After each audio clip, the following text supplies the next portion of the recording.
On that clever ability, oh, that clever ability, that clever ability. I see what that clever ability.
Good evening, good morning to Liberia. Good evening to USA. I am Afonso Zeyenso of the Liberia Public Radio and LPR-TV. We want to welcome our viewers and listeners across the globe.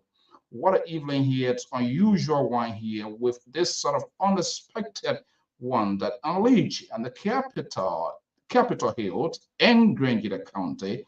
One of the funniest, Erol Madison Gwion, District Number 1 representative, just got re-elected. Did not have the opportunity to be inducted into office. The cool hands of death. Hit it. I am Afonso Zeyenso, of the Liberia Public Radio and LPR-TV. We want to welcome our viewers and listeners.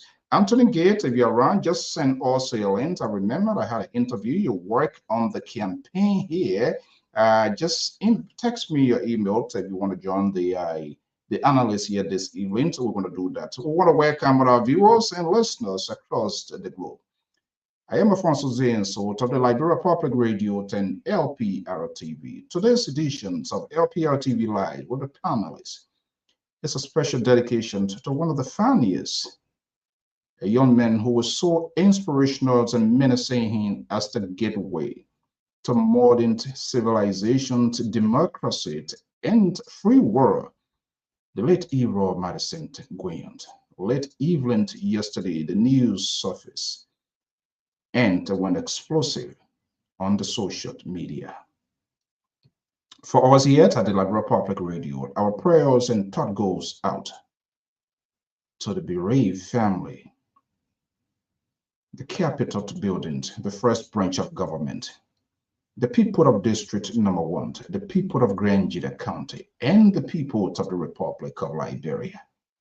And that of the young generation that I admire so much this man for all that he has done and standing out for what he believes, the principles of mankind.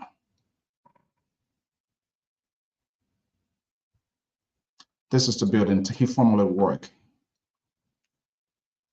Privileged to meet him, to interview him, and all of that right here on this network.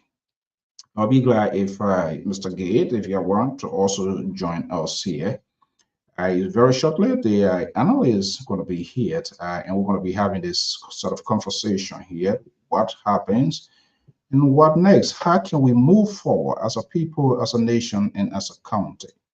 Following the demise of Erol Madison Gwion to Representative District Number 1, to Grangeda County, Republic of Liberia, Chien District to be specific, violence broke out. We want to condemn in the strongest terms This is uncalled for. This is unrealistic. This is unreasonable. In modern society, there is a process if people want to express their anger. This is a clear indication how divided we are as a nation, as a people, and as a country. This is no unique. The politics of Africa and that of Liberia is glaring as to how we are behaving and how things has been done. Should they have been avoided, we are not here to shift blame or to point out to say it is this person's responsibility. We do not close with our authority to say that. All we want to say as a responsible to network and people that intercede with exchange of communication to the citizenry and its people is to call for kind. And let the law enforcers or people that are in authority close with decision making take charge.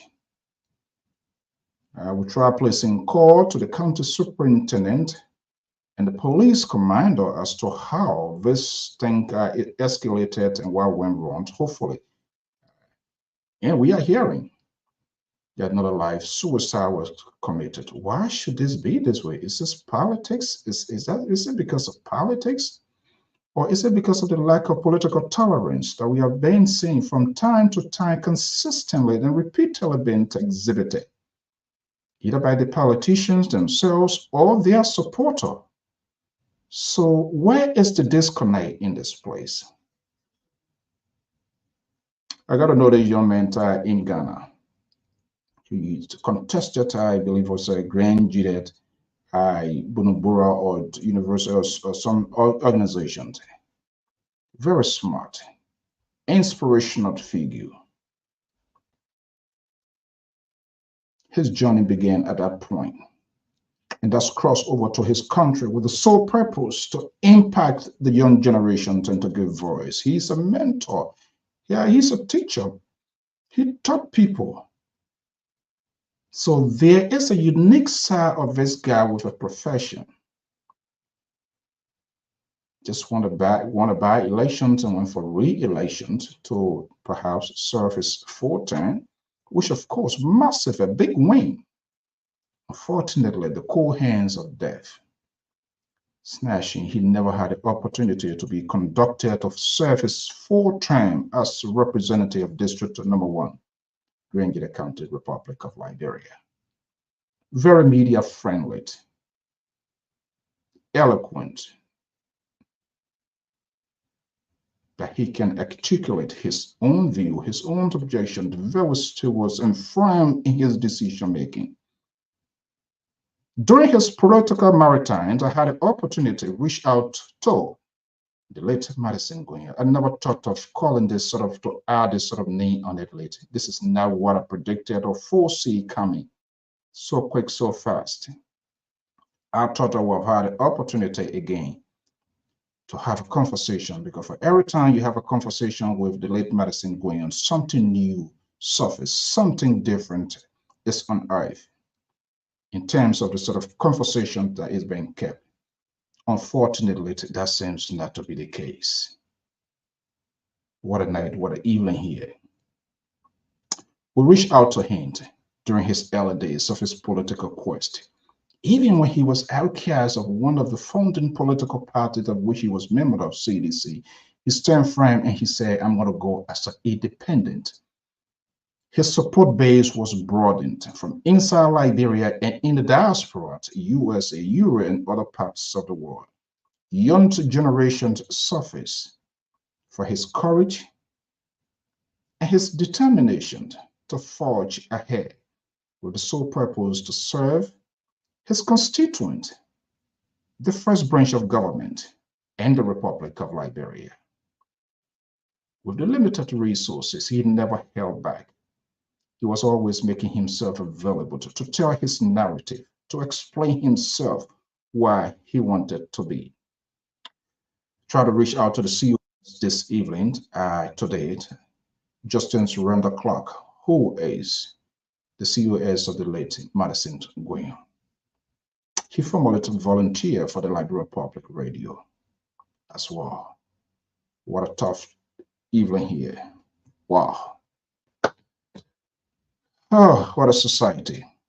The Liberal Progressive is joining me from Saxton, Sacramento, and the rest of the analysts. The link is all out there. You can also join this conversation as well. So we're going to be opening the phone lines here as well to get reaction from Liberians, Grenadians, and those that follow all, wherever you are. So let me just bring in the Liberal Progressive, Samson Blocko Brown Toll. After all of the tabatat last night, but hopefully tonight we're going to have a different conversation. The Liberal Progressive, good evening. Good evening, Mr. So. Thank you for having us again tonight. Good to have you here. Okay, I didn't see, there was no any slide. I didn't see this sort of conversation we are about to have yet at any point in time that we could find ourselves in this conversation. That's the task involved in this business here, be it good or bad. You are obligated to provide a narrative, to have a conversation, to make the public to know what is happening. This is not what I anticipated.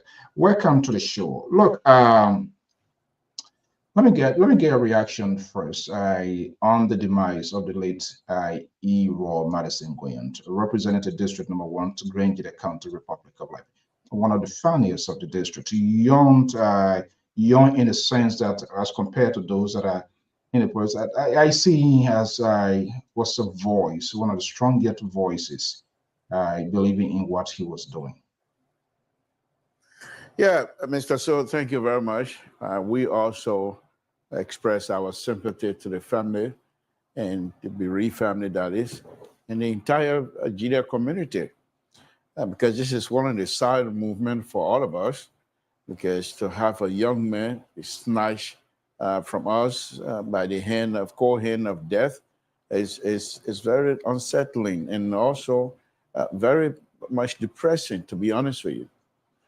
But what I do know from my own perspective in life, and I've seen a lot, but most of the time, those who help to formulate a process or an event that is eventually going to liberate the people or bring them to a certain level, those people, when they gain of their struggle as becoming fruitful and what have you, they usually don't stay around to see and enjoy the fruit of their labor. Right. This young man, I never met him, but I've heard a lot about him when he was in Ghana. My understanding was, even as he was teaching, he made the subject matter so interesting to those refugee children in Ghana that many of them said they're going to go to school instead of being in the street, because the way the professor, who is the teacher, Erol Malzi, the way he explained or the way he lectured on the program or whatever it is he's teaching, it really incites those young people. And I think to have that young man to be snatched away like this is very painful. One other last thing I want to say on this here. Those of us that consider ourselves political junkie, we follow politics, whatever in Grand Judea, Nimaka, it doesn't matter what there. But at one time, he was snapped by CDC. And he decided that he was going to go independent. Not with understanding now that he is one of those founding members of CDC in Ghana. Okay, so he's not far removed from CDC and the CDC way of doing business.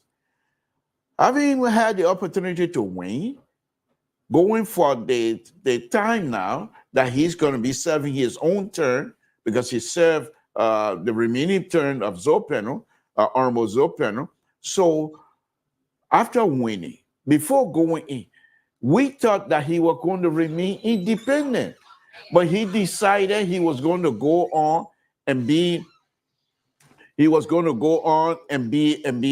part of CDC. Mm-hmm. Okay.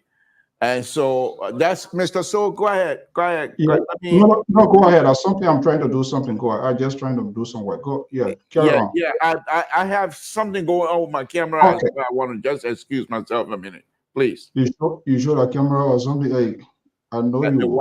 the wife telling me she want to do something quick. Okay. Well, so we're going to be opening the phone lines as well to get your reaction. But like I said, during the heat of the election, he's a media-friendly guy, and his activities to engage the media, no matter to where you are, as long as you're connected to internet services, he never relented. He was always willing to make his side, to tell his side of the story. And young folks who supported his initiative when he declared. Remember, Ty, he's one of the founding members of the CDC.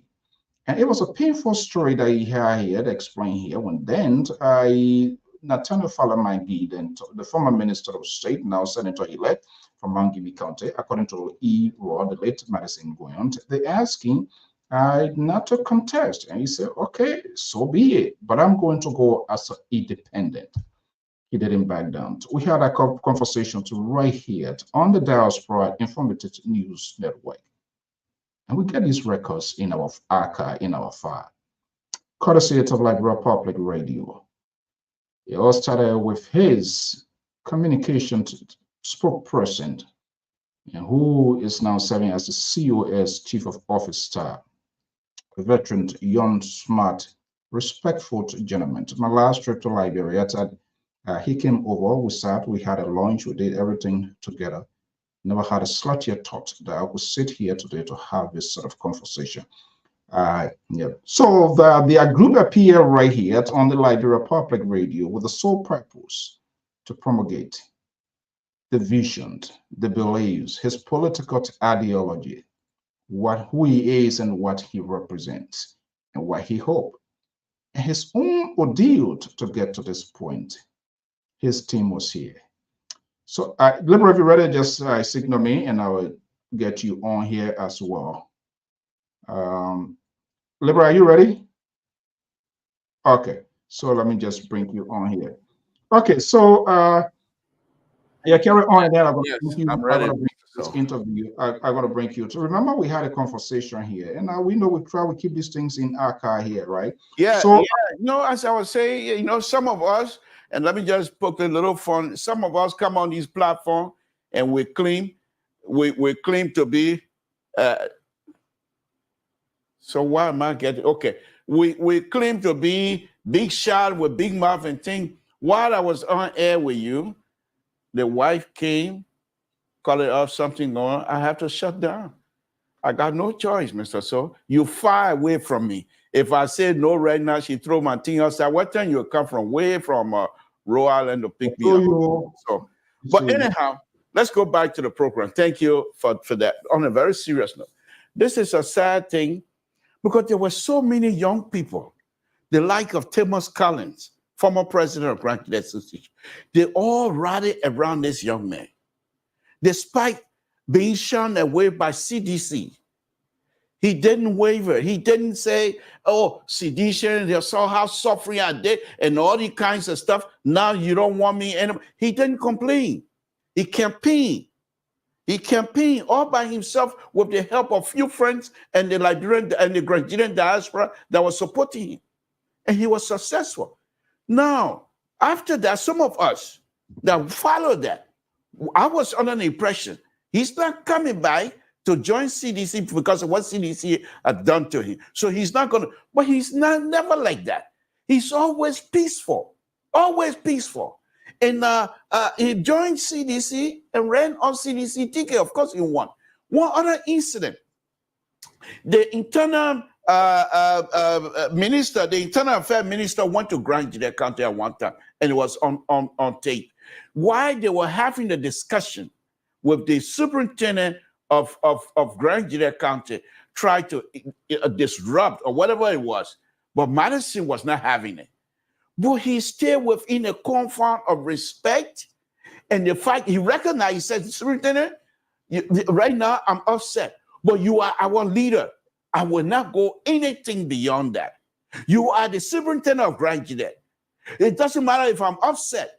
I will respect that office and I will respect you. You and I are going to have a conversation. But this is not something that I want to do.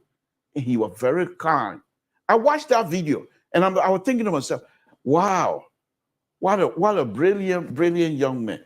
Now we're talking about this man being passing away. That's very sad. He's not a god. He's not a god of vengeance. Despite of that, they came back to him, and he was consolatory because he knew who he was, what he believes in, and he's still trying his will. He didn't say, "I'm going to be like the Israeli to pay back."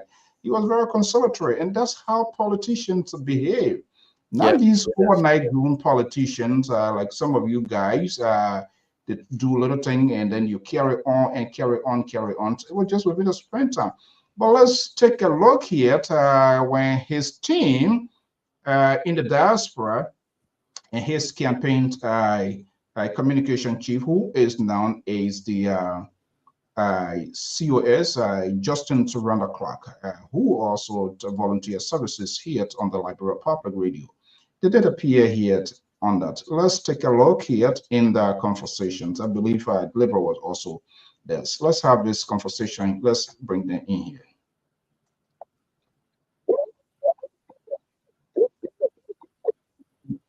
Answer to this question because the qualification is relative. Perhaps he has got his own details and ethics when it comes to qualification. So I think he needs to state that. And lastly, like I said, your campaign head who also contested for this position, Justin Surrender Clark, is also joining us here, is here already.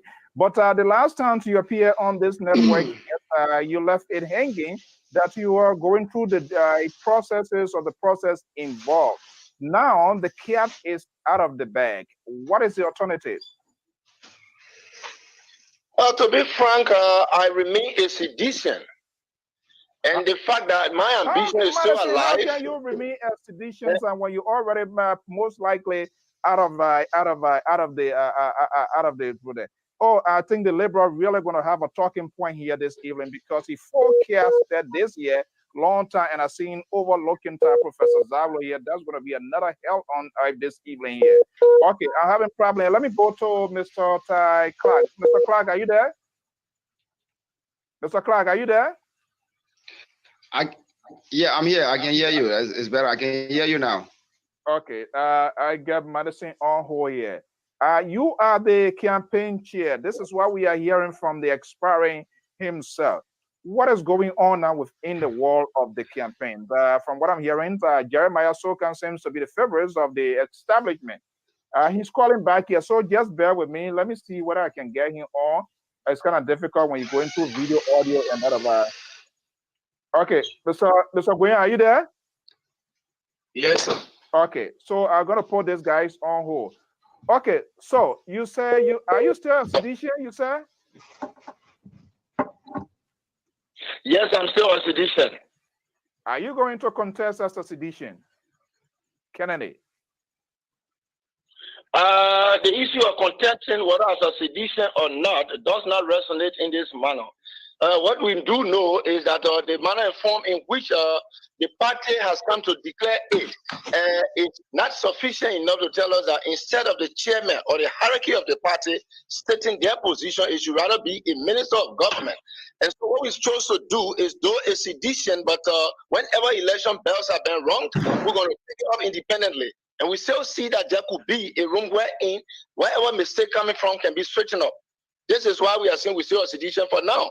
Because if you will bear with me, it is not clear as to whether CDC has come to officially announce this guy, or Nathaniel McGay is playing the game, or whether Chairman Molu is in the know of what exactly is unfolding. So we are telling them now that whatever the case may be, we are not prepared to bury our ambition, neither to be prepared in a situation that we can ignore or turn down the call of our people.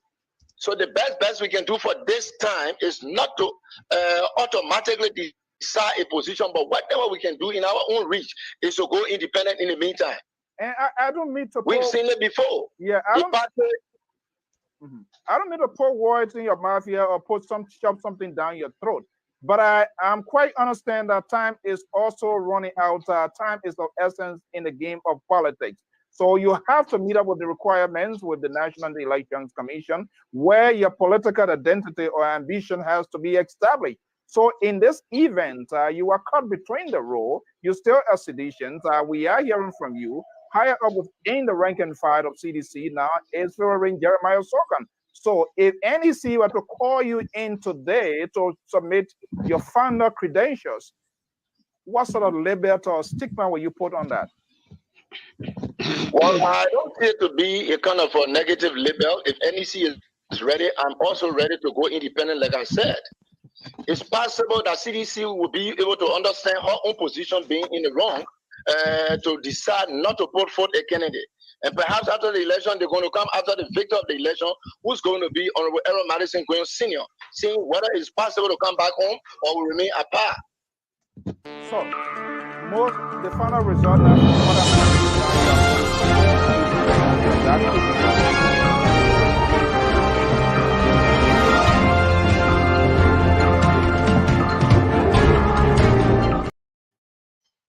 Oh boy, the Liberal Progressive.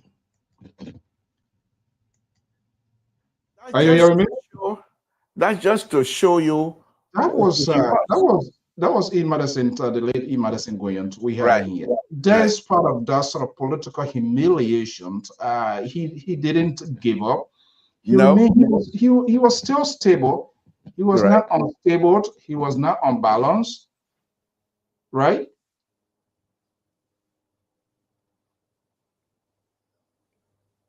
Are you not familiar with those boys? Mr. So, the young man, I mean, just listening to that interview is a very serious, hurtful situation for all of us. The fact that we all knew that CDC did not back him.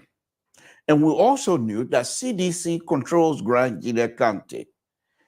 And for Grand Gwionians, that was a very interesting dynamic for Grand Gwionians to turn your back on the person whose hand was raised by CDC hierarchy and pick Madison.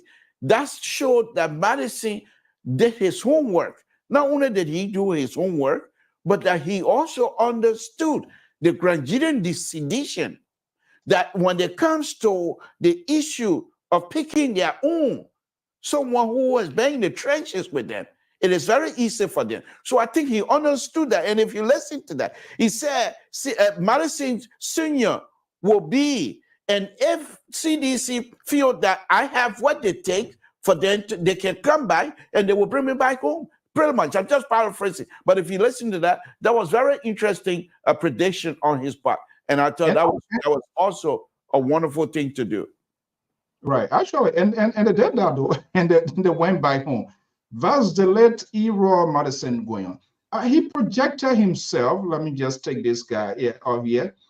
He projected himself as the sort of people that represent the young generation, and he was always in a sort of active, progressive mood in terms of what he wants to do. I remember when he had we had an interview. He started with this. I said, "But the CDC said you're no longer going to be part of them. What are you using?" Well, let's watch it. After that interview, that was in October, his campaign kicked off, courtesy of his supporters, fans. His campaign kicked off, and watch and see the sort of a rising welcome by this guy that he received in Zulu Whiskey. That's the capital of Nzwadu is the capital of Grand Gwion. That's Zulu Whiskey. You been there before? You know Zulu Whiskey? The Liberal. Yeah. Why? Anyway, let's go ahead. I'm asking. We're having a conversation. Have you been there before? I know Zwedru. I grew up in Zwedru. Call 2 streets in Zwedru. 2. That you know. Thomas Boulevard. What kind of boulevard? Thomas Boulevard. You don't even know the planning. Okay, let's go back here. I gotta mess with him. Let's see here. Let's watch this here and see.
So, let me just start this here.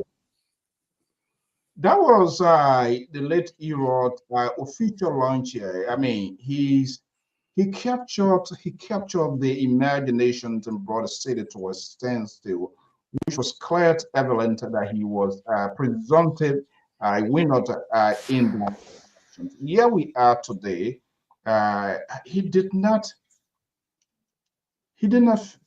complete what he wanted to do. He didn't. No. And he told us at one of the interviews he had that he had too many things that he has promised. And the reason why he was seeking to be re-elected, so to speak, for the actual 6 years, because he had things he wanted to do. However, he said, I told the people what I wanted to do, and the people knew that I started that process. Do you know that this man promised certain amount of his salary towards the developmental agenda of his district? And the district were using some of that money to build street in his district. So the people knew exactly that this he kept his promise when he won out, not to interrupt you, when he won out by election, he kept his promise. Yes. And because of that, the young people, his support was not hollow like some of the people, you know, and I don't want to go politics right now, but his support base was not hollow. It was solid. It was grassroots. It was kids that he taught in Ghana. It was kids that when he came to Gwion to say the same vigorous and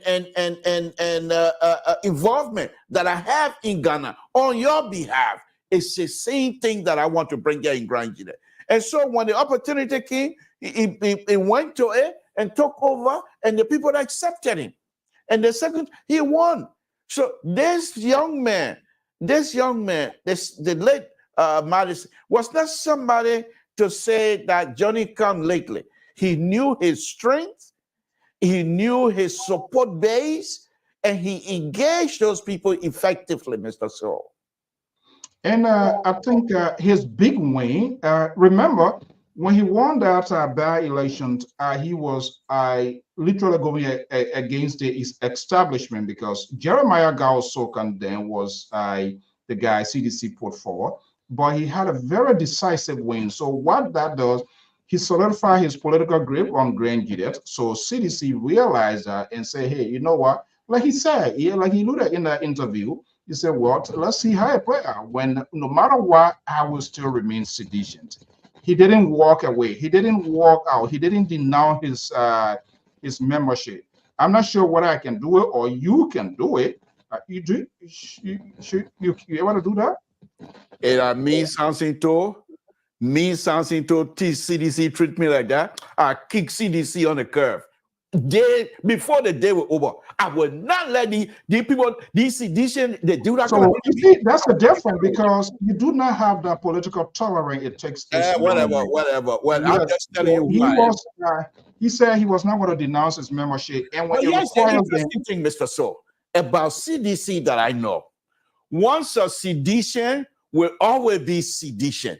So all of that thing, Ambassador Baka say, oh, y'all cannot put your hand together, and you don't know how to bring the smart sedition with you, they will wreck you, because once there's a sedition, no. Okay, you know what? You are trying to derail this conversation here because I'm just coming to you. I said, hey. No. That's a very divisive. Mr. So we're talking about divisive CDC that turn your back on the man who is one of the founding members, and you said I'm divisive.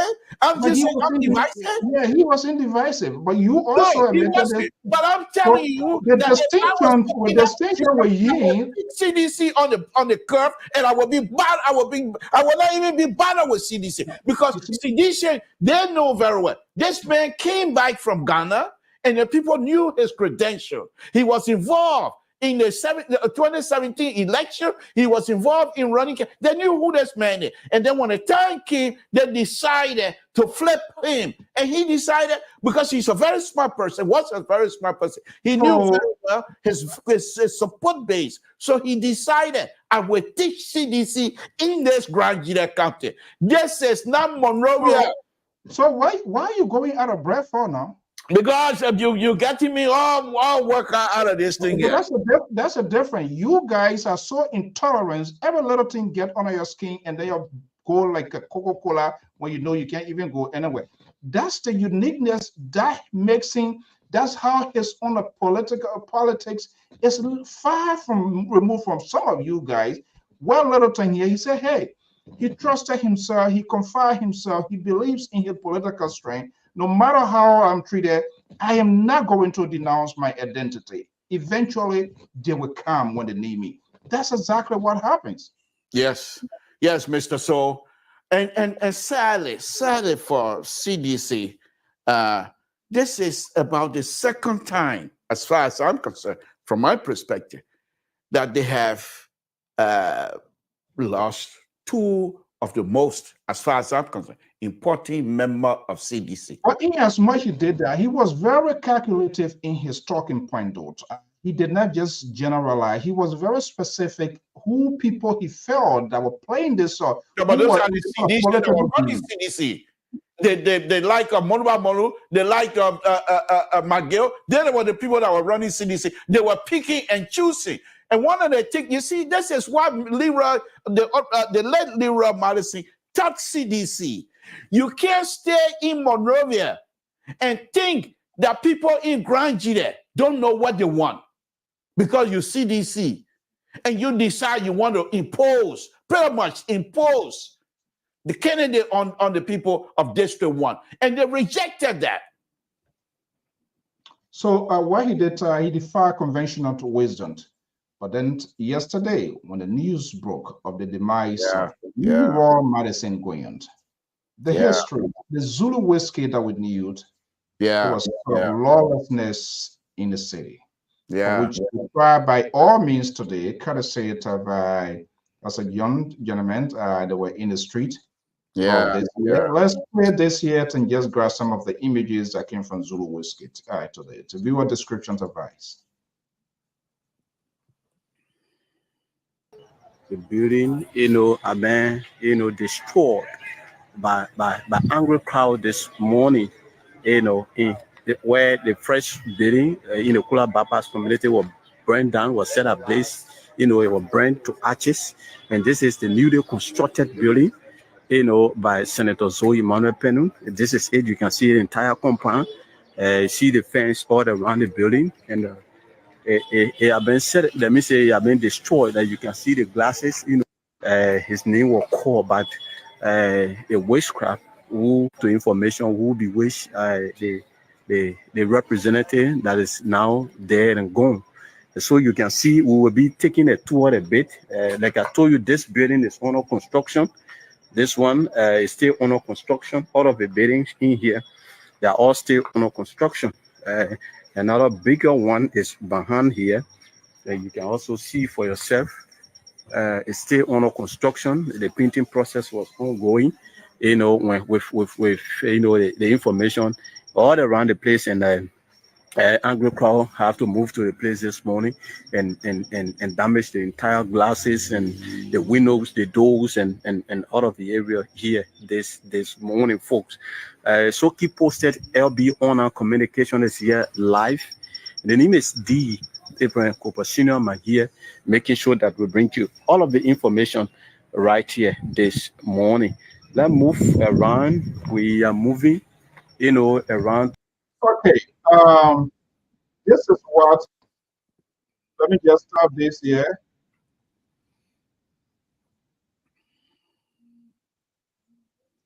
Okay. The liberal. Yes. This is this is the actions I'm far distant from. I don't agree with, and I don't think if Madison Gwion was even when he's still if that breath was still in him, that's not something he was going to support. He was going to call for calm. Yeah, sometimes people, emotions, perceptions. These are things that is very hard to be proven. So there was a lot of videos in circulation when people were drinking what I call whatever sasewu.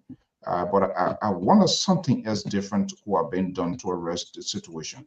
But with this one here, if Erol was still alive, were he able to have taken like a bullhorn to speak to the crowd, he was going to tell them, say, this is not who I am. This is not what I represent. That's right. I agree. I think if he was and because I don't know how they allow for the train to derail to go the way it went. We try reaching out to Superintendent Kaifali, the police commissioner, who are it's because of maybe the crowd overpowered the security. Yes. Or they didn't see this. They didn't see this coming. Were they caught unaware? I don't know. Until we can get a definitive statement from the authority that we will be able to say precisely. I don't want to speculate on the part of the authority and the security apparatus in Gwion County, but I think the emotion was very high. And when I saw that video, I quickly realized that this young man is no longer with us. Because if it was something that he had the power to speak, he most likely would tell the crowd not to do what he did. Because Mr. So, I'm going to wait and hold my judgment until all of the evidence come to play, and then I will pass my judgment as far as that incident is concerned. But it's very, very uncomfortable. It doesn't matter whether you agree with the leadership of not of Gwion County. Those are our leaders. They were elected. I don't agree with most of the thing almost Zoe panel will be. Bobby, if you want to come, maybe just if you, I don't know, you want to do it by video or you want to come on the phone. Bobby, just throw your email out there and I can send you a link. I mean, these are young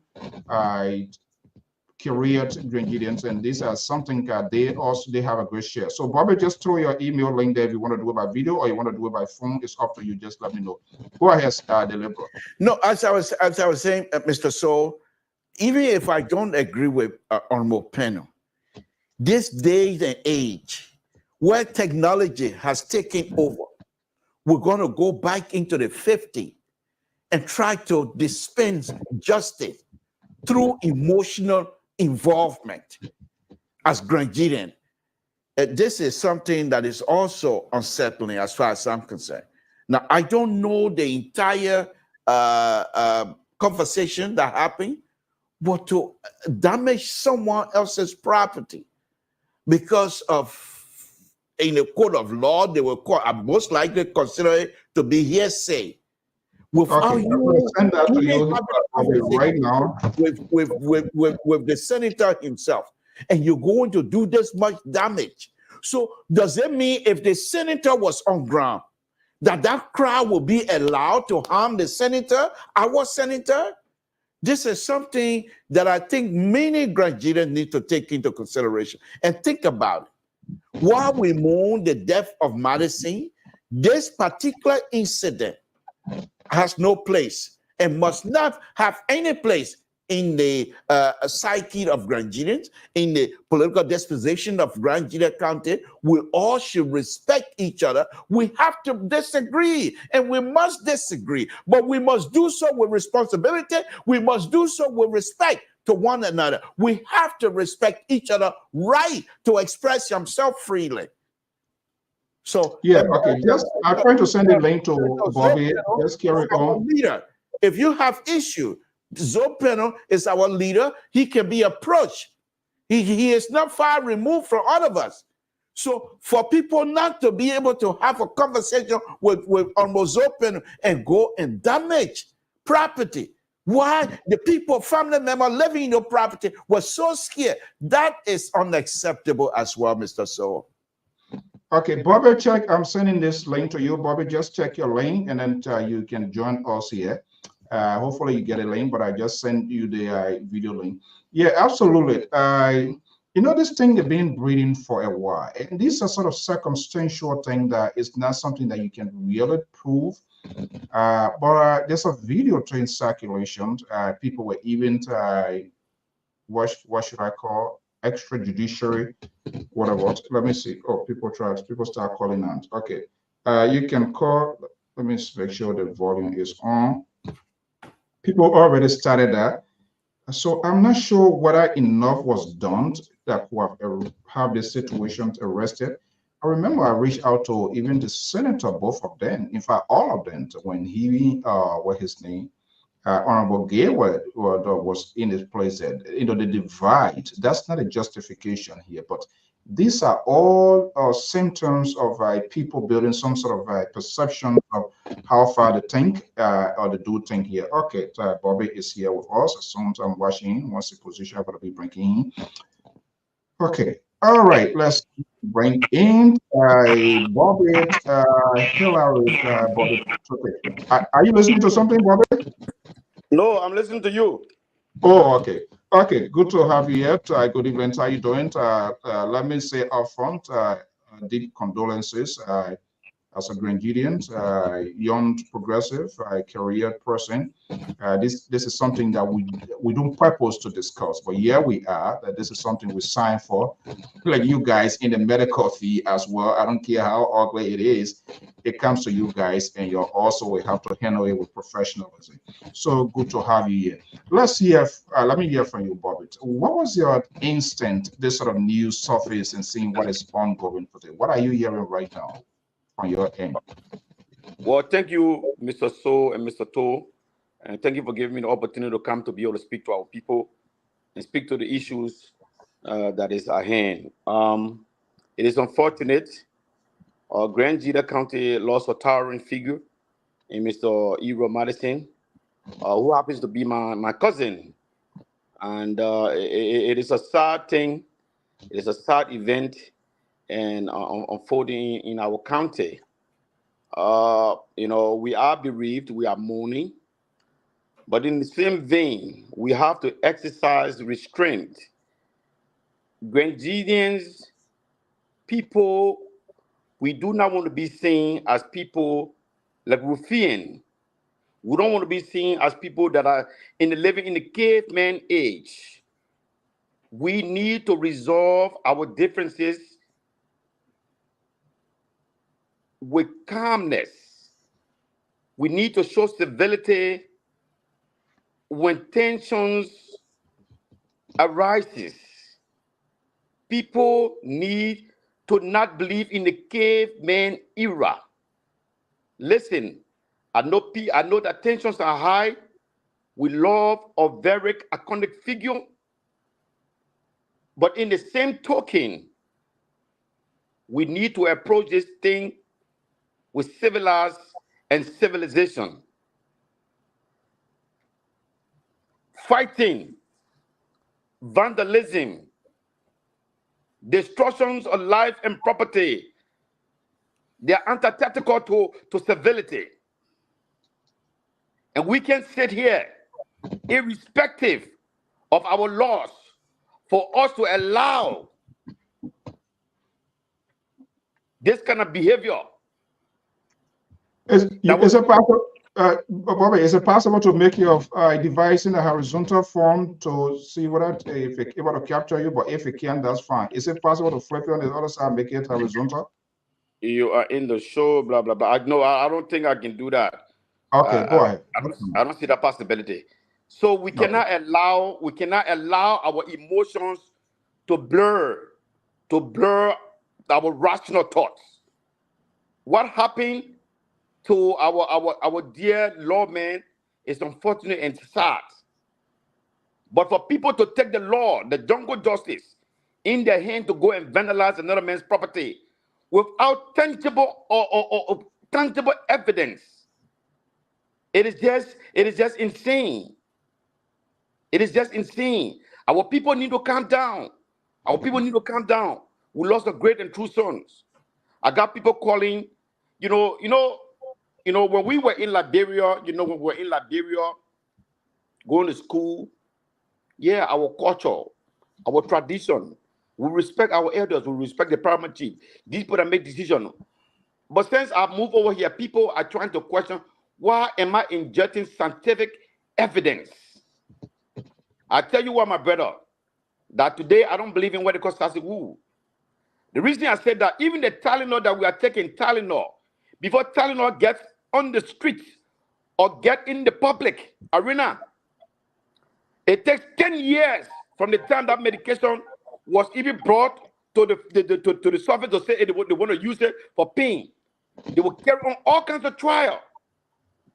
But in our country, from the time I know that country, there hasn't been any one randomized trial or any systematic reviews or any cohort studies or any expert opinion beyond Sasewu. Yet, we are using Sasewu. We are using Sasewu to punish people. You tell me, how credible is that?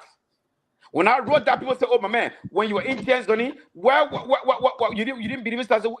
Yeah, that was when I was in Tanzania. But I'm asking my people to come up with something that is proven scientifically that we all can agree to in order to use Sasewu. I'm not on here tonight to support or back Zoe, Penu, whatsoever. But I'm just I'm just speaking to the incivility of our people. The caveman era, to go and vandalize this property without tangible evidence because these people had disagreement. Because today I have a disagreement with Mr. To or Mr. So. So because of that, if anything happens to Mr. So tomorrow, I am to be held or liable for speaking or saying something that is not right, or that because we have our disagreement. We're outcoming with any sufficient evidence, and you allow people to go ahead. Go ahead. Let me hold you there. On the line here, joining me is one of our regular caller, Elvis. Elvis, good evening. Oh, hold on one second, Elvis. Hold on one second. Sorry, I didn't connect that. See what? Anytime something to on here is a problem. Elvis, are you there? I'm here. You hear me? Yeah, that's something to this guy. He want to start his total thing here. You want to be making power with people on the line who are expressing their views and stuff like that. He start again. He's not focused. He's going to be making power. Leave Mateta alone. Let people speak. This is some of the things we are talking about. Y'all want to be politicians. You don't have the temperament. This is ridiculous. Yeah. I'll put you under the bus right now. Okay, Ellis, let me just bring you in here. I guess you've been monitoring what is coming from inside Liberia to bring it account to respective ways, if you will. Let me get a quick reaction. Yeah, thank you, Mr. So. Myself, as a Nigerian, I sympathize, with the whole county as a whole, and the people of Nigeria County. And people who ascribe what happened to him to the metaphysical, they have their reasons. Let's not forget where we come from. We know our people, we know how things work. And we also have a two-tier justice system, not two-tier, but a dual justice system in Liberia. We have our traditional justice system, and we have the quote-unquote civilized justice system. So while I don't condone the violent part of it, but we know our people always, quote-unquote, go check behind things when they happen. And they have means of understanding certain things that happen in the metaphysical, not in the physical way our eyes can see, but in the spiritual in that sense. So wait a minute, Evan, you getting me into a little bit confused here. Of course. So are we running two separate forms of laws in the country? We must be applying the modern side or whatever constitutional side, and we should be applying the traditional side. Is that what you're saying? No, I was kind of responding to our, I don't know if he's a doctor or nurse, our scientific, our medical professional there.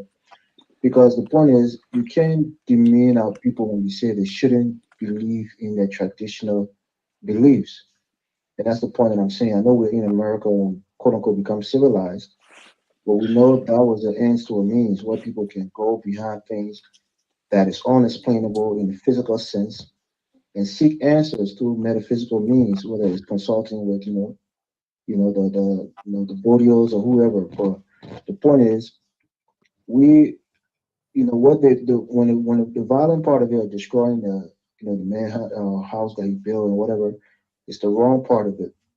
But what they did to confirm that it was something that happened, not in the physical but in the spiritual, is well within the rights. We've been doing it for centuries.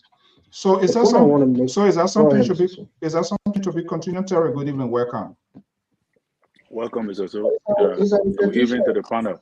African tradition. So is that So yeah, African tradition. I know we have some traditions, but we also have laws which oversees everything. What happens? And that's why I'm condemning the violence. I'm not condoning the violence. But you seem to be putting a little bit close to it. My only pushback was to the gentleman. I think his name is Bobby. Is that he's saying that we're not living in the caveman era, in essence, that what people should do away with the traditional. Thing. No, well, I was speaking to the violence. The violence. The violence. I think that's the violence he was thinking. Maybe he making some sort of comparison because people of yesterday, the people of medieval age, we can't be that same type of people of today in this sort of civilized 21st century we find ourselves in. Even if you did something wrong to me, not because you do it, I'm going to go back at you, then I'm going to be like, going to get myself into trouble with the law. And that's fine, Mr. So. But the point is, our people are not going to transform into quote-unquote modern day thinking overnight. They still have. So when would they? Okay, hold you there once. Hold you said that. Hold on there 1 second. You want to say something else before? Yeah, let me finish my thought before I leave the line. The last part is, look, I'm a supporter of George Weah and I lean CDC. No, that says George Weah CDC been out of the whole thing. No, what I'm trying to say is the whole county-wide issue. This is the point that I'm making. I'm not in favor of the county leadership. Kai Filey, Zoe Manuel Penn, they've been acting like thugs in the county. They've been putting our wrong foot forward.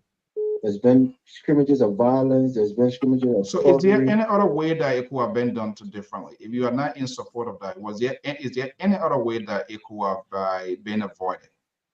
One of the things that I heard or read was that they confronted the traditional, council of elders, right?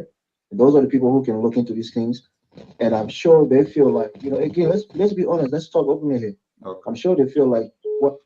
Yeah. Okay. Council. Yeah, hold on 1 second, sorry, I'll be coming to you right after.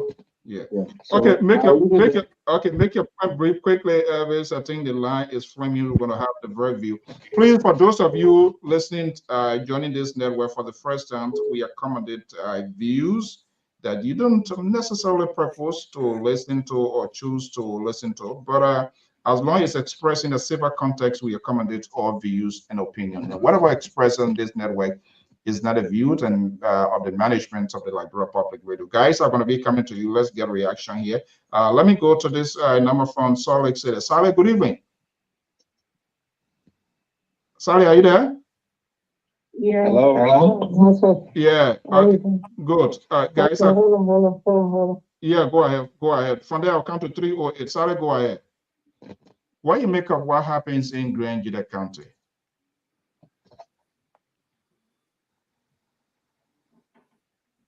Sally, are you there? Okay, I think she paused on hold. Okay, then let me go to 380 number. If you ready, Sally, let me know. 380 number 0982. Good evening. What's your name and where you calling from? Yeah, Mr. So, how you doing, sir? My name is Roland Freeman. I call from Columbus, Ohio. Mr. Freeman, good evening. Welcome. Let's hear you. The issue today in Granjide, I'm hearing people on the show talking about whether we are still living in that age. Yes, we are still living in that. Liberia is still way behind time, and we are still talking about tradition. Uh, those customary things from way back then, they are still playing in some part of our country. It is unfortunate that we have to lose a lawmaker, and then people will get in the street and go and vent their angers and bring down somebody, hard-earned sweat because they feel that that person is connected to the person who died. And in a same branch that Alfred Donald got missing in our place, we heard that Emmanuel Pena was connected to that missing information, and up to present there is no outcome, no investigation. That case is dead. So here, a country where people are still living in a third world age. I mean, it means that there's no security, no law and order, nothing better is going on, and so everybody do take the law into their hands as they feel. Okay. So Tell what us do we how do? quickly the line is framing up Yeah, here crazy. So I will I get to the think other the people. best way forward is the county leadership need to be able. Mm-hmm. County Today, leadership. the government must take actions. Individuals must be penalized for their own Well, behavior. sorry, Coming to you. Yeah. Okay. Go ahead quickly, sir. And so that's the only way we can get it. But it was so unfortunate today to see how people Thank you got so in the much. street and burning houses and destroying property, and for the death of another person. And Thank I you. think it was just wrong today in Grand Leader, and Thank you this so could much. escalate and become very dangerous. Thank you so much. Okay, let's go. Salad, let's hear you. What you make of what? Yeah. Are you there? Go ahead, Salad. What happened in Nigeria? We need to be careful when we get away from this. Every little thing that happened in Nigeria is so spiritual, it means always. And I think so people feel that Nigeria for him. Because every little thing starts from him. They don't know about. And I think Nigeria will go Madison and story that is started. So people need more in it. You need to slow down a little bit. You can't say you are a senator, you're serving the people that you serve, they even love you. Every time when it comes to election, you're tracking people from Bolivia, the people from Bolivia, they're making positions for people in Nigeria. It's not fair. So you put these dress all the time into order because the people are very tired of it. Because it's too much process for that country. Because it's too much for that country, process for that country, we need to calm down a little bit. You can't be taking people from Bolivia all the time, tracking people and making decisions for the people that are living in the country. So every proper kind of people come after you.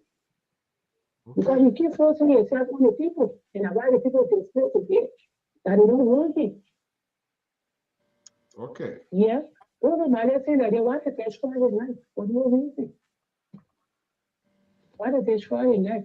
And for me, I believe it will start with because from time to time, I was telling my father what it was doing before we were born. I saw something going on for little girl in my father's face. I saw something with the colors, the one they used to put on the fire. I saw it. In Arabic, I saw the video, everything that I was believing. They're trying to say that in believe in tradition, but when you go and get married, you feel like married, and then you go to the school, your husband get away. So take to the fire with me. And the Lord going to buy it. So what the Lord can buy that they need to do. Okay, thank you so much. Mr. Toll, I just want to interject something quick before you continue with your viewers or your listening audience. Just the thing is, hold your peace. Oh, oh my God, Tona, everybody, the guy. Okay, the guy. Okay, 609 number. Are you there? Are you talking to me now? Yeah, 609. Go ahead quickly.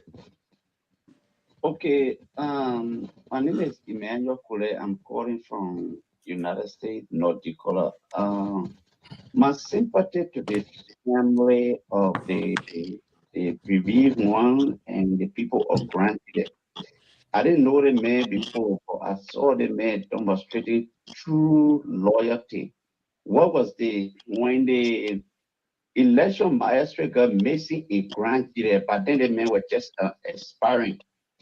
I saw the man lying down on the floor, on the bare floor, begging his soul that they must bring the magistrate by the record shouldn't be. Yeah, make it quick as I the man to be a good leader and the man having the win power. I judge the man from the action he demonstrated that time, begging his soul on behalf of like election magistrate that got missing from grand leader. I begin to grade the man. I begin to support the man for his action. I'm so sorry to the people of Grand Okay, thank you and so I just much. want to say this one to the senator.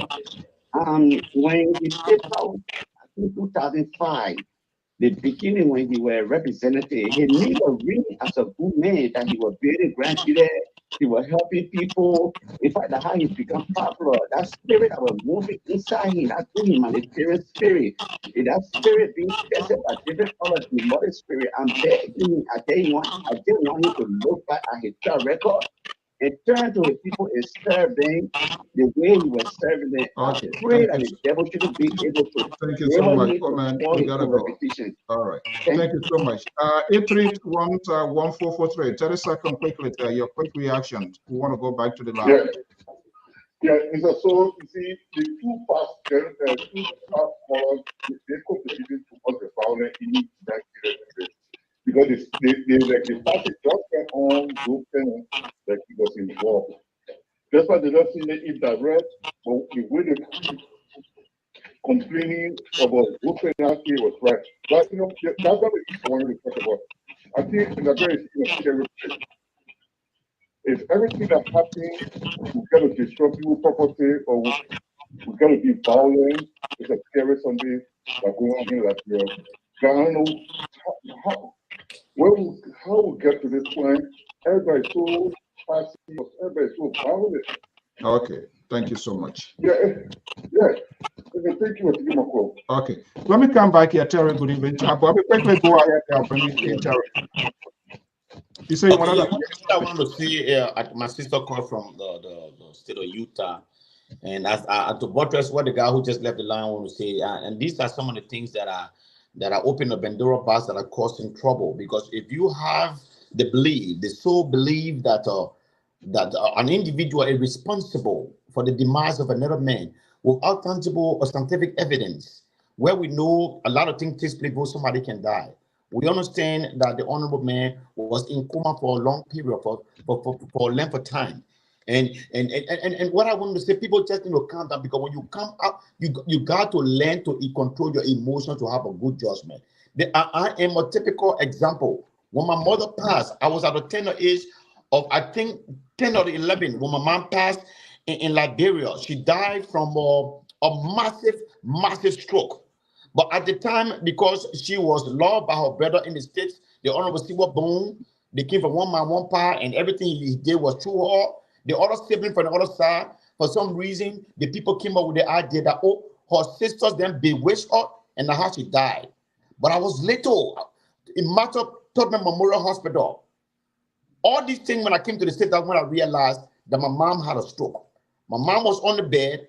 The last thing any individual will lose before they die is their hearing.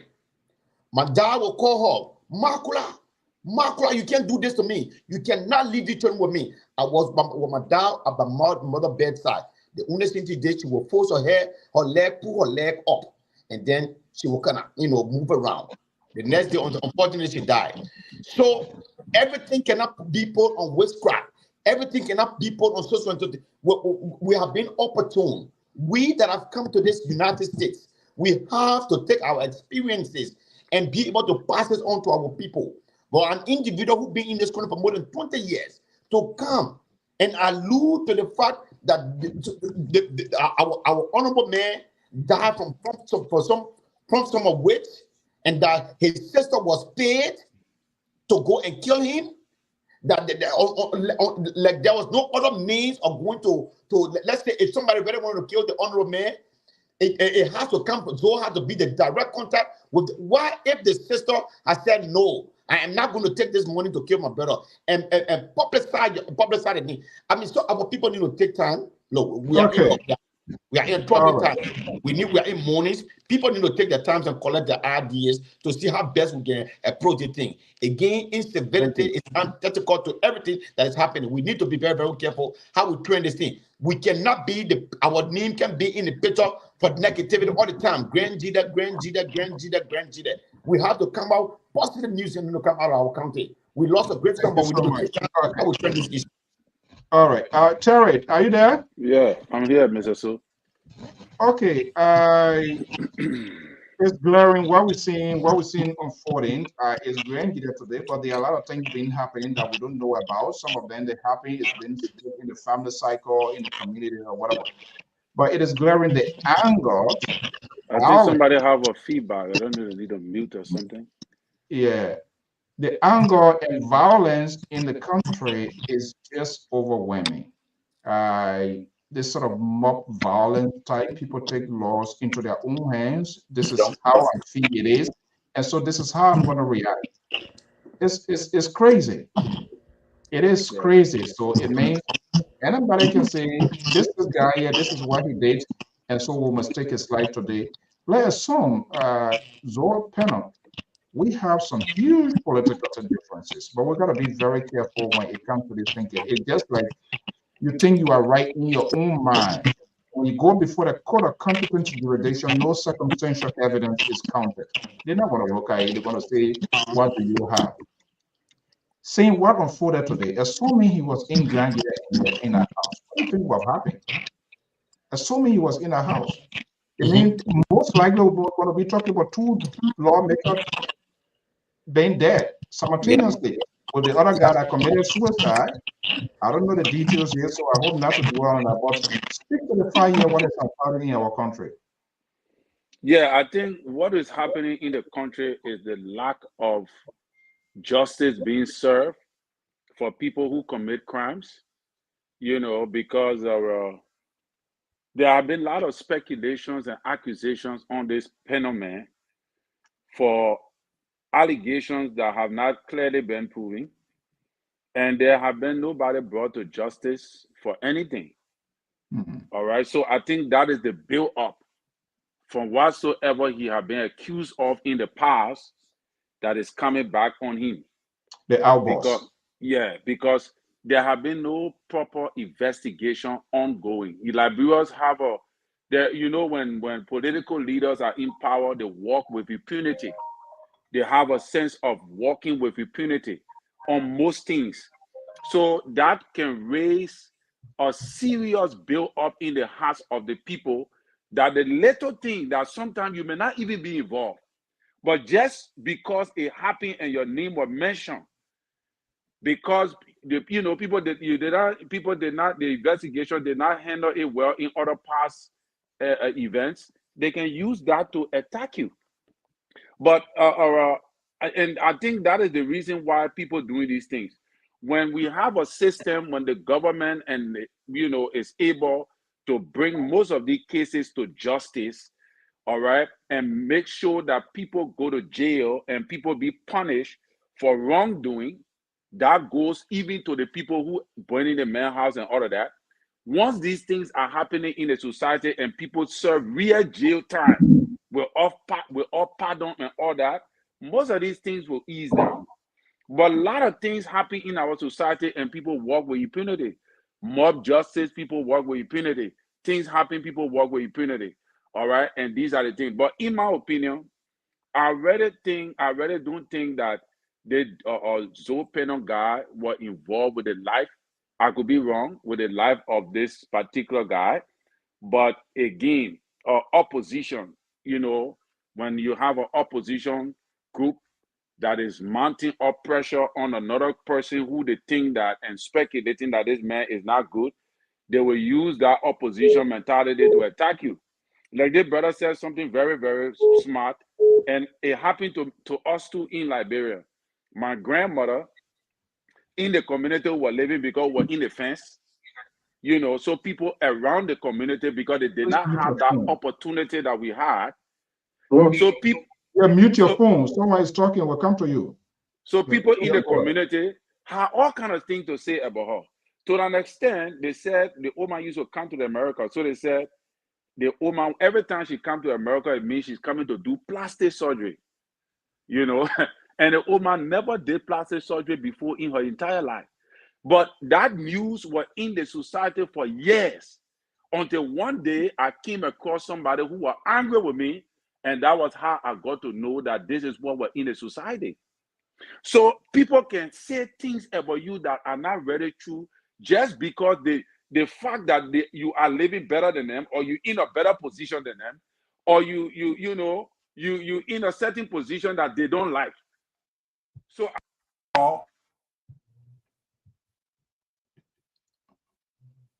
your volume. Many things they will say about you that actually you are not really doing. Okay. So yeah, so I think that Liberians need to stop, because take for example, that was how the war took place, right? When the war came, we were taking the wire from the pools. That's what they're doing there. The war came, we were taking the wire. We didn't know that time would come that we need current. So every government kind of, when the current go off, then you cry, oh, we want current. But you don't know that during the war, you took the wire from there. Now you bringing somebody property that beautify your community. You accusing a man for something that you don't have no evidence, no proof, nothing. Then you bringing the horse that's supposed to be there to say, okay, yeah, these are the developments that we have in Grand Gila County. You know, that mentality, Mr. So, is not only from Grand Gila, it's all over Liberia. Everywhere in Liberia, the moment something happens. So what happened during the election violence in Lofa the other day? Yeah, in Lofa. It's not only Grand Gila. Let me bring in the liberal here quickly, and I will come to the phone line. Liberal. The perception, people way of thinking, justice not being expeditiously enforced as it should be. The Afridonum, not only Zopen on the arm, but Ellis Chesia Grain, who also went on radio. You see, this is where the tolerance is, and throw or something. I don't even know. I should call it crowning. I try to find the English word for it, where a magistrate got missing. He had an honorable man also, who, when tensions, when people blood pressures and cholesterol going over the roof, who is supposed to speak to your people to restore kind, and came out to say, what the name of it, something? How to call that in English? Bobby, you know that. This is unbelievable. Enough funny. This thing came and took the pressing away. For God's sake.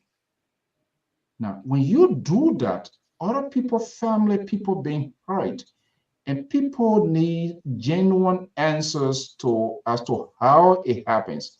Even assume that we're hearing Donald have some sort of issue with this and that, blah, blah, blah. But when you, as a leader, when you come out, you speak on this thing, knowing that your name will also being mentioned. It's like friend said, I think they're just talking to people. And people were saying call. I'm not sure whatever, even though he came back to say he bet anybody, he put it a bet of 5,000, anybody that want to come up with substantial evidence. That has not happened. But the question here now is, if all of these things here, I'm wondering whether it is now that even the late Erol, since he took sick, whether it was the hand of Zopeno or any other person, I'm wondering, is it now after his death, before it was discovered, or people knew about it? And if people knew about it, what did they do to the extent that it would have been brought in this public space? I'm not talking about whatever kangaroo thing that is being done back there, giving people say, well, those things happen up in Toronto. They happen everywhere. We know that. But what else was done to bring it into the judiciary spotlight? The liberal. Thank you, Mr. So, and I hope you give me a few minutes of your time, if you don't mind. Let me lay out the case here very quickly for you.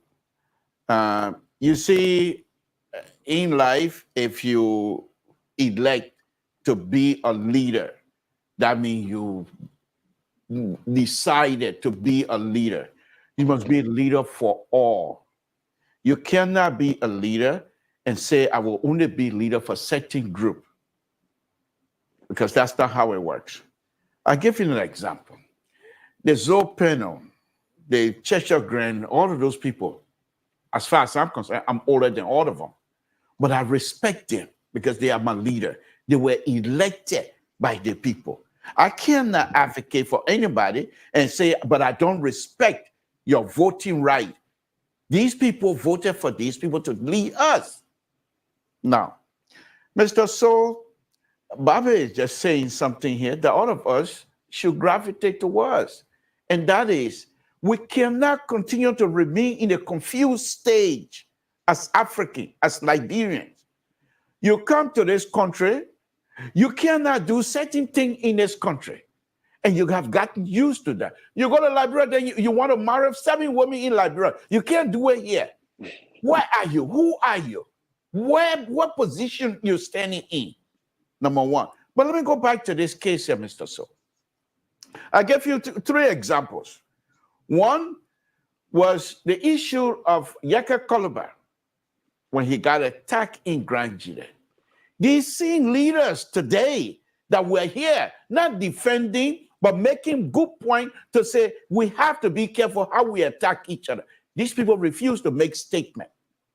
And it's not because you're making statement in support for Yaka Koluba, but you're making statement in support of the system. There was another lady, similar situation in Gay Town, about 6 or 7 months or even a year or so ago. This old lady was accused of killing people. And she drank this Sakuru stuff. They put a mother's pencil circle around her, and she died. They refused for her to leave that circle. And they were videotaping it. They refused for her to leave that circle to take water, drink water, so that this thing, she can vomit it out. She died right in that circle. And many Grand Gide's leadership refused to make comments. Refused to make comments. Quite recently, during the election, there were people in Grand Gide country. If these people come here, their parents there in Monrovia must be ready. They will be shipped by in a casket on an election process, electional issues. And you telling somebody who's going to come and run campaign for their candidate in Grand Gide because you disagree with that person, you're saying that that person will be shipped by in Monrovia through a box. This is what we have. Because your refusal to make sure the system serves all of us, the same system that you have refused to acknowledge, because you're weakening that system, the system has come home to roost. In case of Honorable Zopen, who in their right mind that would believe Zopen will have paid somebody to go kill Honorable Erol Madison? For what reason? I could be wrong. But for what reason? For pure wickedness? I don't see that. Honorable Zopen is somebody when in your mind he tell you he came here to the United States and he was talking that day in a meeting about pepper soup business. The man don't have a mind. So what makes you think that he's unable to approach Erol Madison, that he's going to go and kill somebody? For which the people of Grand Gide County, I don't care how much you support or how you hate Zopen, but to go and destroy somebody's property based strictly on what you believe to be witchcraft, which the same witchcraft business, everyone in Liberia, the government of Liberia tried to frown on those things. I who's sitting down here, I used to take sausage school for my father. Plenty, they put in my eyes, throw me in the house for 6, 7 hours. So I know these things. I know how they work. I know people believe in them. There are people who will put color in the fire and take it out and put it on. If you're not guilty, you will not feel anything. If you're guilty, so the people do these things. However, Mr. So, in this day and age, we cannot and we must not gravitate towards those things. Because if we do, those of us that are here, that are kids here, they will laugh at us. We have to see the justice that we're hoping for the future of Liberia must prevail at all times. If you feel Zopen have done X, Y, and Z, get the law enforcement involved with some evidence. If you don't have evidence, if you want to believe in the traditional system, you vote against Zopen. But to go and destroy this man, and I don't agree with Zopen. You people know, you guys know where I stand with Zopen. I'm not a stranger with Zopen. People know where I stand. But I don't agree to go and take unto your own self, to destroy his property, his hard-earned money, to destroy that. That is unacceptable. I don't care what it is. You be a man. Some of us sat down. They take human being from between our legs and kill the person. And we're still here today. From between my legs. And I'm not going to go wish people. And this is what I'm telling you, Mr. So, when they do these kinds of stuff, then the graduate that we're hoping that many young people have struggled to educate themselves to be able to gravitate back home and bring that society up, then we're failing. It's very sad. It's very sad. Okay, let me go to the phone lines here quickly, guys. Thank you for so much for being patient. Mike, let's hear you. From there, I'm going to go to 202 number and 817 number. Mike, let's hear you. Mikey. Hello? Yeah. Mikey, are you there? Yes. Yeah, I'm here. Yeah, go ahead quickly. First of all, I want to send Do you have an audio on there? You you get an audio on? Are you hearing me? Mikey, are you I'm talking to? Are you there? Yeah, I'm here. Are you hearing me now? Yeah, go ahead. But are you talking like something else listening? But go ahead. Go ahead quickly. Your point. I want to first of all extend my condolences to the people of Gwion and also the people of Nigeria, you know. And the question we talk about tonight, especially Madison, my niece from Madison. So I'm so happy for this news tonight. And the liberal just spoke my mind not too long. So I'm not sure how to that. I just want to start with and also the people of Nigeria. And this will go to our leaders. When people have problems, disagreements, we all need to gather together to solve it. There are a lot of things that happen right here. People are separating off, you know. So I think we need to learn from this. Deeply sorry for what happened. And lastly, I don't know how people understand that you have to burn somebody else down because you're a teacher. We're living in a world where we deal with evidence, facts. You don't have time to burn somebody else down. You know, I'm hurt tonight, seriously. All right. I'm hurt tonight. Thank you so much. Okay, let's go to 202. Are you there? 202-2214. What's your name and where you calling from? Yeah, what's your name and where you calling from? This is breakable. Yeah, let's hear you, breakable. You know, first of all, my sympathy to the weekend, also to all those that know me, also to all Gwion. No, the issue of Labrador is now only one side. Three reasons that made Labrador to be like up to now. The war, one, in the heat, in lack of work. When somebody not working and you see successful, they feel like you don't want me to suffer or you don't want me to not be successful. These are things that happen to Labrador too. The evil, because of somebody has opportunity in not having, it make it to the extent that people can lie on the train that they care whether they lie on the person or they want to kill the person. And these are things that continue stopping us. If we not come to ourselves and stop to hate one another like that, look at what people do.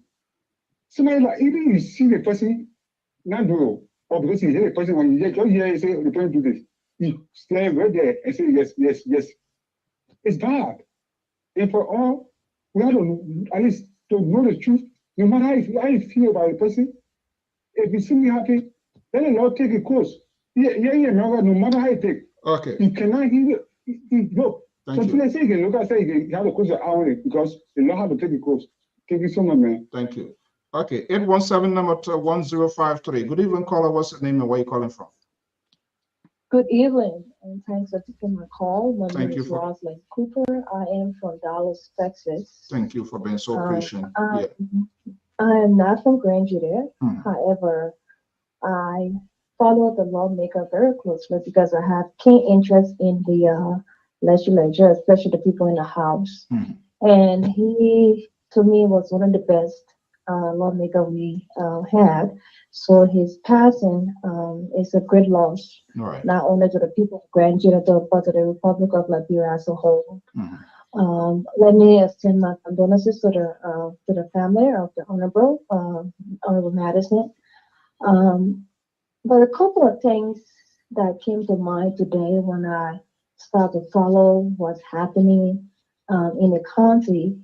I want to believe there was a lot of frustration or anger that actually had built up for quite a while. Right. Because I went back on the article page and I watched a video where his vehicle was vandalized, Right. and he actually accused Honorable Penham and someone else for being the perpetrator of that. So stuff like that, you put it out that people kind of have that mindset that okay, this guy is after our God because Honorable Madison, to me, he was a man of the people. He really lived with the people. He understood them, and they really believed and look up to him. On the other hand, when I look at his physical being, I look at photos when he first started, and then I look at photos as he progressed. I want to believe that he had an underlying medical condition that may have led to his demise. Maybe it was not diagnosed early, so it's ready to take care of it. But in our society, like the brother said, poverty leads to a lot of things. And I look at our wonder today. I said, I wonder if something like this will happen because you have a higher educated society in Rwanda. So until we can get to the place where our people's minds are elevated, we will still have this issue.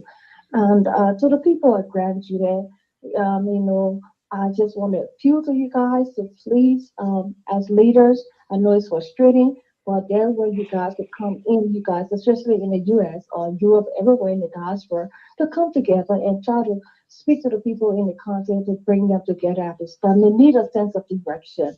So that's my appeal to the Grand Judahs in the diaspora to please step in and try to guide leadership because I thought of one thing today. I said, have those people seen on the panel that they were going to kill him too? And that's the question I was just asking. Assuming he was in that place, I mean, we're talking about three persons being dead. They were going to kill him too. We cannot have that. There's one thing about respecting tradition. Let us, we respect tradition, but let's sensible reason prevail. I'm from Monterey, my hometown. I don't think we, dwell dive in those type of things, but still I respect it. I love tradition. I love our tradition. But let us look at our tradition in a way that it enhances our lives. So I want to thank you for taking my call and again my deep sense of loss and sympathy to the people at Grand Judah and to Liberia. I feel a sense of love because I love the man. I follow him. I say I wish we had at least 10 person like him in the house. So I too I'm very hurt by his loss. Okay. But I pray that peace prevail. Thank you. Please don't go. Let me just tap into you. And the reason here, for the most part here, we have these men, they call here tabata politics all day. So when our sisters, LPR is a network for all. And this is why we don't sanction voices here. Do you think, would there be a lesson to learn? Lesson learned in the sense that national government is being needed today.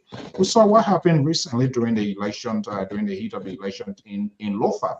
People, these are mob violence. We saw what happened just a few days ago. Joshua, this is a sort of pattern now from one region, from one area to another area here. What needs to be done to address these things? There are a lot of factors here. The war play itself, people are traumatized, people were not, no counseling, no proper rehabilitation. I'm not talking about people just go out there, you eat tablet, and you on your own, you go do the same things play. The whole country is traumatized, and people are here for fun. Because in Liberia there, you see some people, they're talking, the way they act is abnormal. It's not a normal way of doing things, but nobody is paying key attention, and we just think everything is okay. And these outbursts they have a greater repercussion. Do you think there's a lesson learned here and what needs to be done by national government? Yeah, I was in Liberia for 7 months for the election. So yes, I was in Liberia when the incident happened in Lofa. I was in Liberia when the incident happened to Joshua. Wow. Oh, wow. Yeah, I was there, and like they said, the an artist's mind is a devil's workshop. And because until we can get to the place where we enhance the life of our people, um, poverty is in the country. And until we can get to the place where our people are looking at themselves in a way that, so as men and women who has potential so they can really begin to believe in themselves and the opportunities are there for them, we will continue to experience these type of things. And like you rightly said, after the Civil War, we did not really go through a complete rehabilitation of all of our young people that experienced the crisis. Not everybody was able to make it out of Liberia. Most of the young people that are involved in this type of activities are people that went to the war and experienced all of the violence. The government play a major role, and that is why having a good leadership to steer the state of affairs of our country that will be able to govern from the lower level, from the county level. All of our governing systems center in Monrovia. If we have, let's for example, we spread our government ministries across the country where people are able to, gain employment or some type of activities are carried out. People will not sit around and be thinking about these things. In the day and age, we still talking about sausage. I keep saying to people, our example should be Rwanda. Rwanda experienced genocide. Genocide, to me, is worse than a civil war. Yeah. And those people are able to recover from that. And look at them today. They are the biggest of hope for Africa. And we was once there, but now we are not there. So that's all I'll say to that. Thank you so much. Hopefully you will find time for us here again on this network. And we want to encourage people because, and we in the media industry, we do have a greater share responsibility in making sure peace. But here the media is polarized, the media is divisive, people take side, and even the people doing the wrong thing, they protect their own alligators. And that's the problem that we are having. It's just all over. It's just all over. We've seen it happen here before. The media is the media is the watchdog, the eyes for society, and it's unfortunate that since the Civil War, whenever we pretty much almost have lost our media institution in Liberia. I sit and I look at journalists go out to conduct interview and ask questions and demanding that the double question they ask. I look at some of the reporting that they do. The level of reporting is so on a mediocre stance that it's far below what we used to have. But like you guys are doing a great job. Hopefully, you can invest into young people in Liberia to help develop them, because we need that institution really needs an overhaul. And I'm not losing hope. I still have hope that one day we will get there.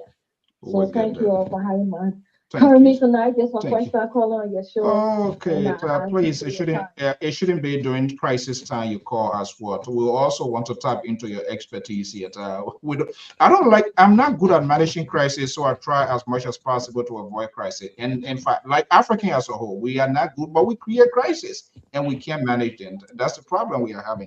Thank you so much for your time this evening. Let me go to all right, Gerald.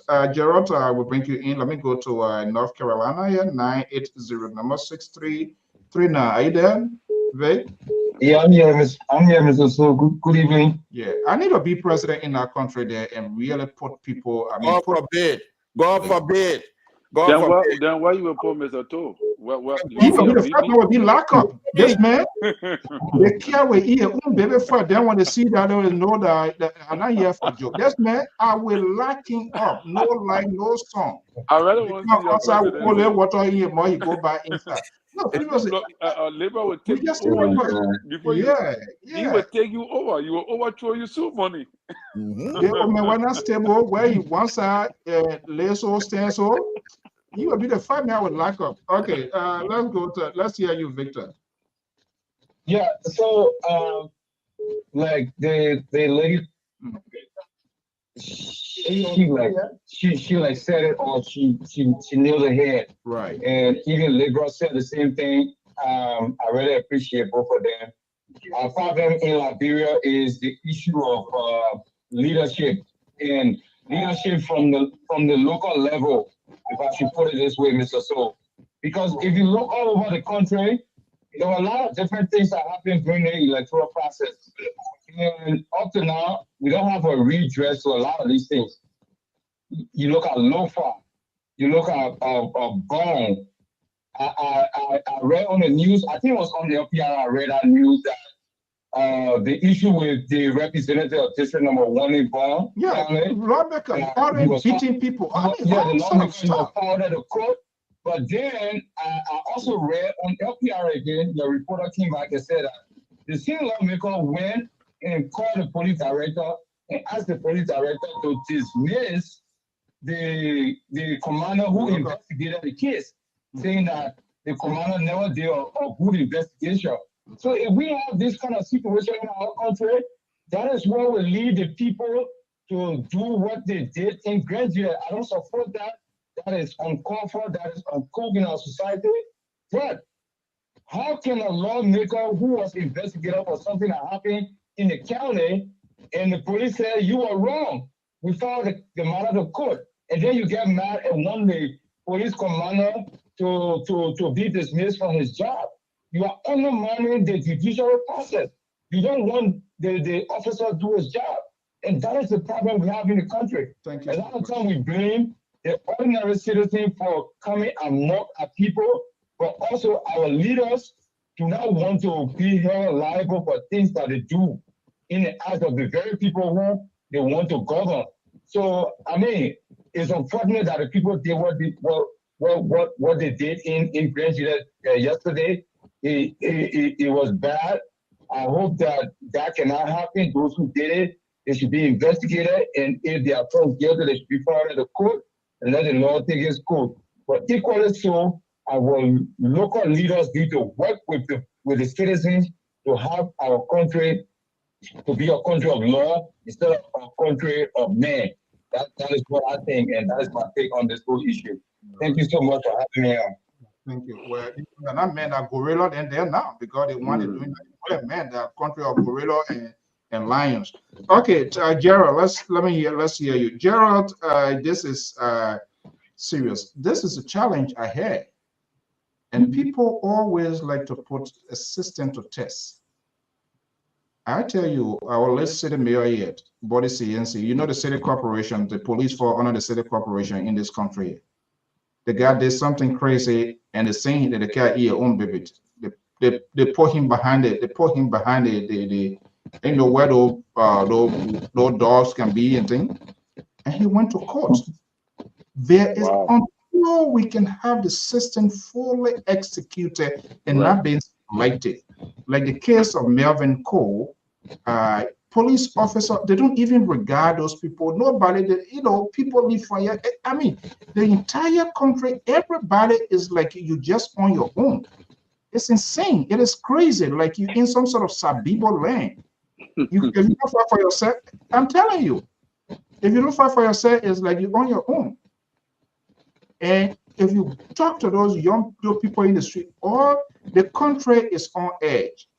They're just waiting for something to spark so that there can be a violence, so there can be a bloodbath, so that they can loot, so they can just cause mayhem. And that's exactly why it is. So as such, you need a real force. I mean, the law has to be very forceful. Let me bring you comments. What the heck is going on? You want to go be the police commissioner so that you can put this thing under control? Man, first of all, I want to say good evening to you and good evening to Mr. Toll and Collins and to viewers and listeners. You know, I want to extend my condolences to the people of Grand Gwion. And I listened to Mr. Toll a few minutes ago. I know Honorable to hear some of the things that I was hearing. I was kind of a little bit shocked. And like Mr. Toll said, in this age and time, the law needs to take its course. Period. That's it. That's the way forward. So how can you implement the law in a situation where people have become Lord and gospel in the country? For me, it's shocking, you know. It's very surprising. But let's go back a little bit. When 5 dead bodies were discovered in Maryland County, when the former superintendent, former senator was allegedly linked to that ritualistic killing, what became of that situation? Then Mariah came from jail and became senator. Go to River G, the Fulani man who was beheaded in River G County. Commander Wisa were allegedly linked. The driver said they were the ones who beheaded that man for ritual purposes. The little boy that was killed in Lofa County, a certain senator was allegedly linked to that death. Somokopi. What became of it? The 17 young men who were killed between Lower Magidi County and that of Grand Bassa. What became of it? A certain lawmaker was allegedly linked to that death. You know, Mr. So our country needs men. I think we need a police director no different from the late Joe Tate. And we need somebody like Paul Mulva. Then we need you know, I'm looking for some of the tough guys, some of whom are not around again, to return maybe at the Liberia National Police and some of the people that we knew after the war that was, you know, that set at the NSA. Because what I see, I listen to Sis Roslin. I lived in Liberia for 34 years, never went to exile. After the war, before the climax of 2000, the World War I and World War II, the level of lawlessness in the country now was never like this after the civil crisis to come to World War I and World War II. Things have gone out of hand over the past 12 years or 6 years plus. It's scary if no government, if the government don't put into place a system from legislators to the ordinary citizens to our towns and villages. I'm afraid hell will break loose. You can bring the best man who thinks he's very educated, influential, and could be a good leader tomorrow. If they don't curtail these things, hell will break loose. Hell will should break loose. The level of lawlessness now, anybody who lived in Liberia after the 90 war to come to World War I and World War II and III, they will tell you the level of lawlessness now in the country was never like this. So it's scary. So what do you make of hearing the one carry liberal as a police commissioner? What do you think going to happen? I think the people of Toasttown will keep the police headquarters in Toasttown because they will end up protecting him. That would be the very first protest I will leave for here. That man not going to be no police. You'll be police for you know, Mr. So you as a journalist, right? Man will not go. That man will not prepare myself be ready. I will manage with him. You as a journalist, right? We can't blame the young kids coming after us that left the media, active media work, right? Because the proliferation of radio stations in the country, here's something that most people don't know because they haven't been in the media before, so they see it from the surface. 99% of most of the radio stations in the country are owned by influential people. And two, those reporters, their salary cannot commence the radio work. So you don't expect them in their reportage for the stories to be the way you want it. It will not happen. The situation is so complex, man. You take one from Look, there, look at another one jumps. just look at state radio now. Just look at the state radio over the last 6 years.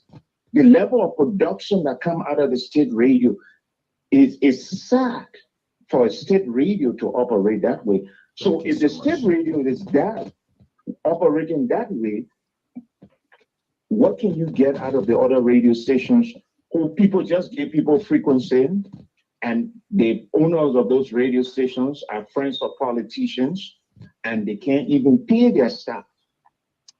So this is the reason why the people not getting the kind of level of education and awareness they need to kind of, help to emancipate their minds. So they just become lawless. The Liberal National Police not creating the kind of program needed. No government institutions in the country over the past 6 years were creating anything led by the opposition political parties themselves. Yeah. I think they have only one. And the imams got to play their part, the pastors got to play their part, the political parties got to play their part. But we all look at central government to play the major role. All right. Thank you so much, Komis. All right, guys, let me come back to you. We will soon, it's after 10 already here. So here we are. We hope not to come back here with this sort of conversations. It is a challenge for the country, for all of us, not just on the national government. We as a citizen, we do have shared responsibilities in making sure peace prevailed in the country, regardless of people's side. But trust me, this thing gonna be politicized. It will be like, okay, that's your time. We probably move from here now. Y'all need to manage it. It's going to happen. This lack of tolerance, lack of patriotism for the country. If once you're not there, I mean, the country is like people live in the crack kingdom world. You know, why not me? Let it go the way, any kind of way. Who cares? I'm not there again.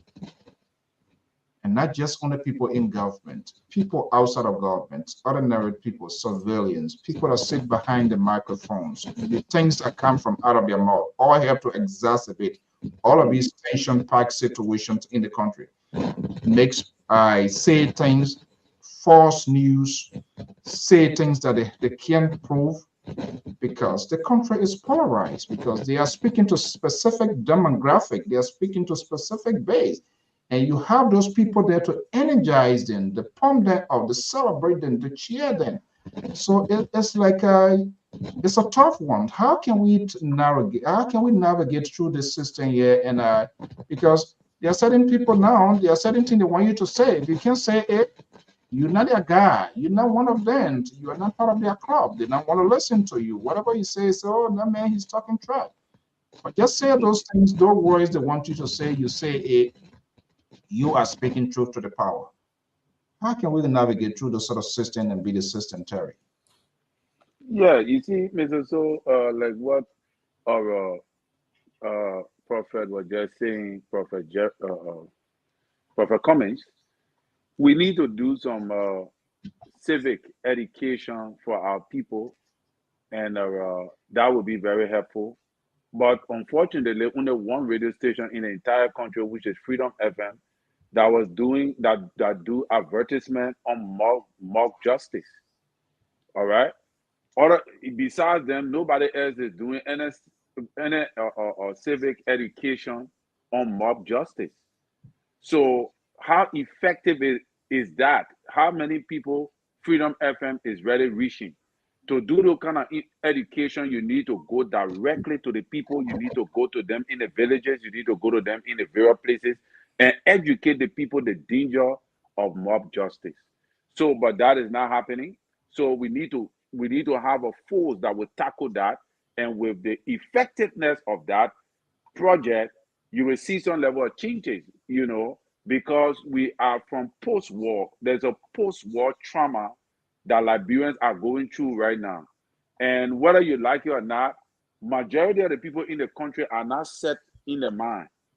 All right. So you need a lot of investment. I think the government need to invest a lot into educating our people on some of these things. And Ambassador Boycott need to make sure to enforce a robust security sector, empower the security so that they can be able to tackle some of these things and bring these guys to justice. Over the past 6 years, we have not been seeing a lot of transparent justice taking place in our country. All we've been watching is just witch hunting, selective justice. We have not been seeing real justice taking place. People need to be brought to justice, penalized, go to prison, bear the consequences for their actions, and gradually these things will be eradicated. Like this whole burning thing is not started today. Or in Liberia, when you ride motorbike, even the motorcyclists, when those drivers used to hit them, they would jump out and burn the car. All right, that's what they do. They burning thing. They used to burn the entire car. If that truck, they will burn the truck. If that's something, they will burn it. So these are things that need to be addressed. And until that happens, Liberia is still going to be downtrend. Okay, let's go to, before we wrap up, Koto Jalabalayan, senior analyst of the Liberia Public Radio, is on the line from the Garden City. Koto, good evening. Good evening, Mr. Soul, and good evening to the fellow panelists tonight. And I want to say good evening to the people of Liberia, wherever you are at this moment. I would like to take this time to extend my sympathy to the family of the legislators, and I want to say sorry again in our own war, our mama people. And what I want to say is that Liberia has become, a place of violence. And for some of us who got the bitter pills of it, it makes, many of us kind of retrospect when these things happen. We have to use what we call the justice system in our country. And not just saying somebody, just a minister being the sole, distributor of the justice. We have our justice systems all around the country. And do they record it? We have our justice systems. Can you call up, can you please lower your monitor? Go ahead, Koto. Yeah, hold on. Lower your monitor, somebody is talking. Yeah, go ahead, Koto. Okay. Okay, and this system should be actually the people who would be in this area should be given the sole responsibility to execute their job.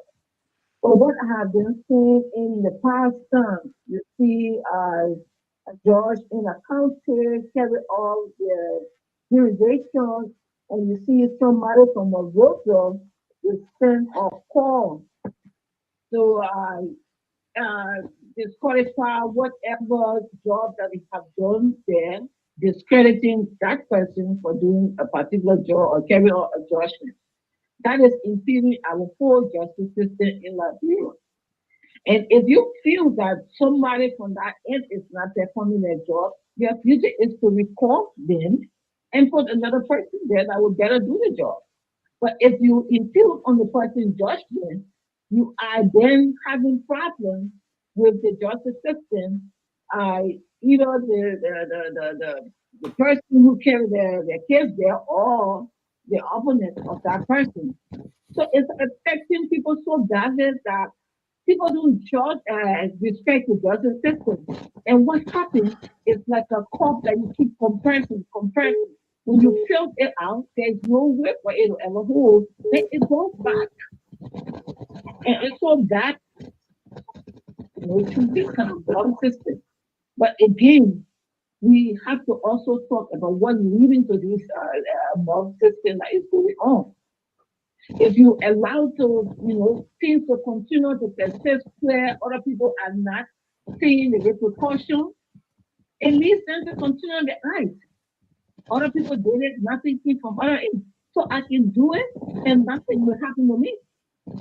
So it continues, the cycle, goes on and on and on. So it's sad that we have to go through the system, but I think what we have is good administrator, like I listen to Mr. Kumin, Pastor Kumin, he really said, good administrator, where the power will be distributed in every area and not to be disrupted by leaders sitting in a building or leaders sitting in a city or a city of a county and then executing demands from that area of their command, getting it down to the next person who is given the responsibility to do their job. Okay. And it's so sad. I just want to again say I'm sorry, for the death of this loss. I didn't know him personally, but from what I have been hearing, that he has been a good lawmaker. And for the good ones we need, when we start killing them, what happened to our country? I mean, it's so sad. So I just thought I could add my voice to the many voices to talk to our people again. Let's stop this violence. Thank you so much. Thank you. Thank you Thank very you, much. Okay, let's have the last caller for the day here. 267 number here. 267, are you still there? Uh-oh, I think the person hang up. Okay, thank you. Well, you may say that in that. Gentlemen, we'll be wrapping up. We don't know the situation. We try reaching out to the county leadership just to get a sense of what is happening in terms of sanity, security, safety, in the county and all of that, because this is, I don't know, this thing is, and that's the danger when you have built up. People respond to situations in different forms, contexts, and whatever way they think they want. Guys, I beg you, the 267 number have been calling. Caller, are you there? Can you lower your monitor, please? Are you there? Yeah. Yeah. Can you lower your monitor? You can't be in two places at the same time. Can you lower the one you're listening to there, and then we will hear you, because other than that we'll be getting the echo. Yeah, you can't be in two places at the same time. Now, one of the things Liberians don't understand, they don't know that thing. 200,000 times they will tell them when you call low the monitor, they will not do it. They don't know how to do it. Okay. To Nepa and in your good mood. And I'm one scream on somebody here because Liberians don't know how to do it. They don't know it. I already dealing with something too here, and I'm already having headache. And nobody else going to add up to it. Comment you on your own now. When something to program on, you can call. Guys, we are about to go home. It's glaring, deliberate, the challenges this country is faced. So sometimes I wonder whether it is the leader or we the people, or where is this coming from? Because it's just a complex situation, to be honest. Yeah, if I may take this, Mr. So, I think one of the problems we have, it is not the doing of foreigners, it is within ourselves. Since the end of the Civil War, many of us have not had the opportunity to be de-traumatized. I'll give you an example. A few months before the election, the president of the Republic of Liberia invited political leaders of the Republic of Liberia to sign a declaration, Farmington Declaration, where they declare they will stay away from violence or any kinds of form of inciting violence. And immediately, the ink was still wet on the paper when President Weah went, according to story, approached and vehemently verbally attack another Liberian, Goodrich, who he believed were responsible in the theft of his car and everything during the days of the war. Some 30 some more years. President Weah I've never heard of him being involved into the war or harming somebody. But the fact that his family member, his property were vandalized, the family members are violated, that has not escaped his mind. In as much as he had all the money, he could have gone to some sort of a class to be de-traumatized. How much more about people who don't have that? And Mr. So, usually when you and I talk, I make fun of it. I say people want to see the true end of the Civil War. When Grand Jide settled, the Civil War in Liberia is ended. The reason I'm saying this is that there's so many things that happen in our Grand Jide that are yet to be discussed. Like what? I'm not going to go there. I'm not going okay, if you're not going to go there, then don't talk it. No. If you will not go there, do not come create a scenario here. You're not going to tell me how I have a conversation with you. Yeah, you have a not necessarily. No, listen. Conversation, but you cannot tell the liberal to tell him how to have a conversation with. Okay, Terry going to be the president. Hold on. Your partisan going to be the presiding judge in this case here. Terry, do you think the people that are listening to us, do you think they want to get something where they can get an in-depth? What would be the takeaway? This guy, he does it every other time, every other day on this network. He come and throw something out and he say, I don't want to call name. Look, this is not a society. These are the same people that get problem in the country. This is what he's doing. He talks about problem. He doesn't want to find remedy to those problems. You can be knocking your knee from now to the end of the show. I will say what I can say. Terry, is he right? If well, I will not want to settle with the Labour tonight on that. Thank you. You are guilty, man. You are guilty. Because the Labour, you're supposed to give us at least a gist. Yeah, you can't just come and listen, both of you. Let me try to disabuse both of you a little bit. In life, there are times you have conversation when you try to disclose information, and there are times you have information to say, I know. I'm saying it, and I will say again, there were so many things that happened in Grand Jide during the war that are yet to be discussed. It is not me who's going to, I'm not the only crown man in the world. So I'm not going to discuss other things that happen. Let me ask you, are there other things happening in other countries? Look, when you're conservative, you know you ain't ever me. You and the other conservative, you ain't ever me. What make you think? You think I'm here for kumbaya? You think I'm here to come make friends? All the people writing all that junk, you think I told them to get off the platform? You think I'm here to come make friends? I am here to be truthful, and I will be truthful. Oh, you come make flower? Mr. So let me just tell you that. You and the other people, you ain't ever me. My ain't saying you more, you ain't saying my more. Nothing you can do to me. I'm blocked. In Quinamo Dale, elephant skin. I got thick skin. Let me finish my statement.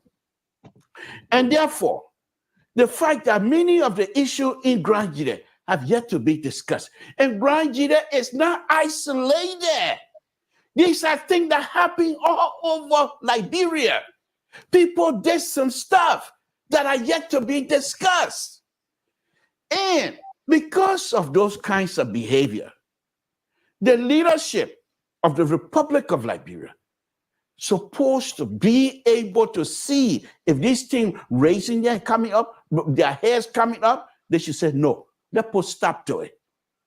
If you don't do that and you allow these things to fester, you're going to have issues.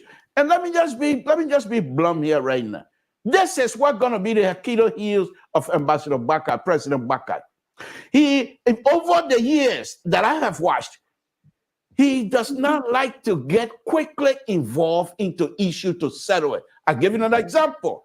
When he had a town hall meeting when Costa were going bunga on Cummings, when he had the town hall meeting, when people asked him, he said this thing will come to an end when I go to Liberia. Did it come to an end? Did he even discuss it when he go to Liberia? In order for Ambassador Baka to be able to have this, you can't have a development with a segment of a mindset of people at the bottom. You will not be successful. Mr. So, there are people right now, if you go and fix those roads, there are people who will take digger and shovel and pour hole in it because they want money. That's a sick mind. Those kinds of stuff have to be addressed from the bottom by the community, bringing the community into service, bring the communities on board to say, this is what we want to do. The community must be involved. The community must be part of the process. If you don't do so, will continue to have a show and I will enjoy myself because we're going nowhere. Thank you for the show. And please don't think you and your conservative view going to bamboozle this liberal to accept how the conversation that I'm going to have with you should be laid out. What do you want to do? You want to give me a conversation? But liberal, I want to push back on you on a little bit. Have a conversation with you. This one here, I'm going to leave it within your rank and fire. See, no, it's not good. Don't run away. You're going to force me now on the liberal network. You're going to tell me that I shouldn't leave. I was just telling you so I can break the conservative behavior more out of it. I said I'm going to leave. No, don't leave. Okay, I stay. Okay, Terry. Yes, sir. Yeah, we're going tonight.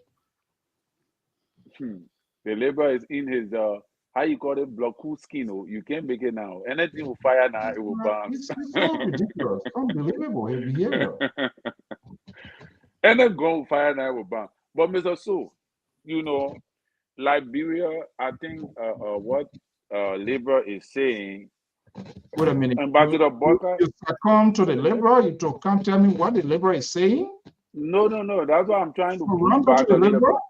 bit. No, now I agree with him partly, but not fully. You know, I agree with him partly, but not fully. You said something. That one thing I never begin. That one thing I never begin. He guy for no okay. Go ahead. But actually, Mr. So, you know the need a man giving you? What kind of need give me? Oh, okay. The man has to be a crown now. Anyway, y'all soon baptize me. Don't worry, I'm coming for my baptism. So you can give me one crown. Let me just explain it.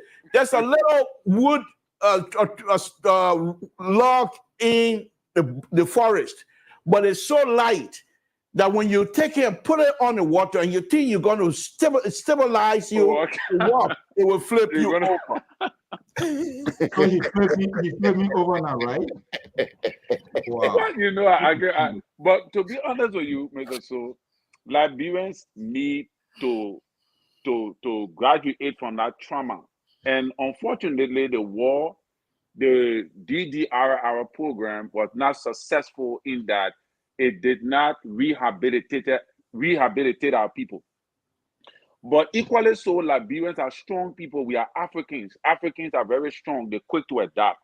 What I think Ambassador Baka need to do on the ground, he don't need to bring, foreign people from America to be police director and all that kind of thing. You need people on the ground that understand the system already. And I already recommend somebody. I may be large at. I already thinking about somebody. I recommend him to Ambassador Baka if he's listening, which is Gregory Kuma. Gregory Kuma, and these guys on the ground, they already know the work.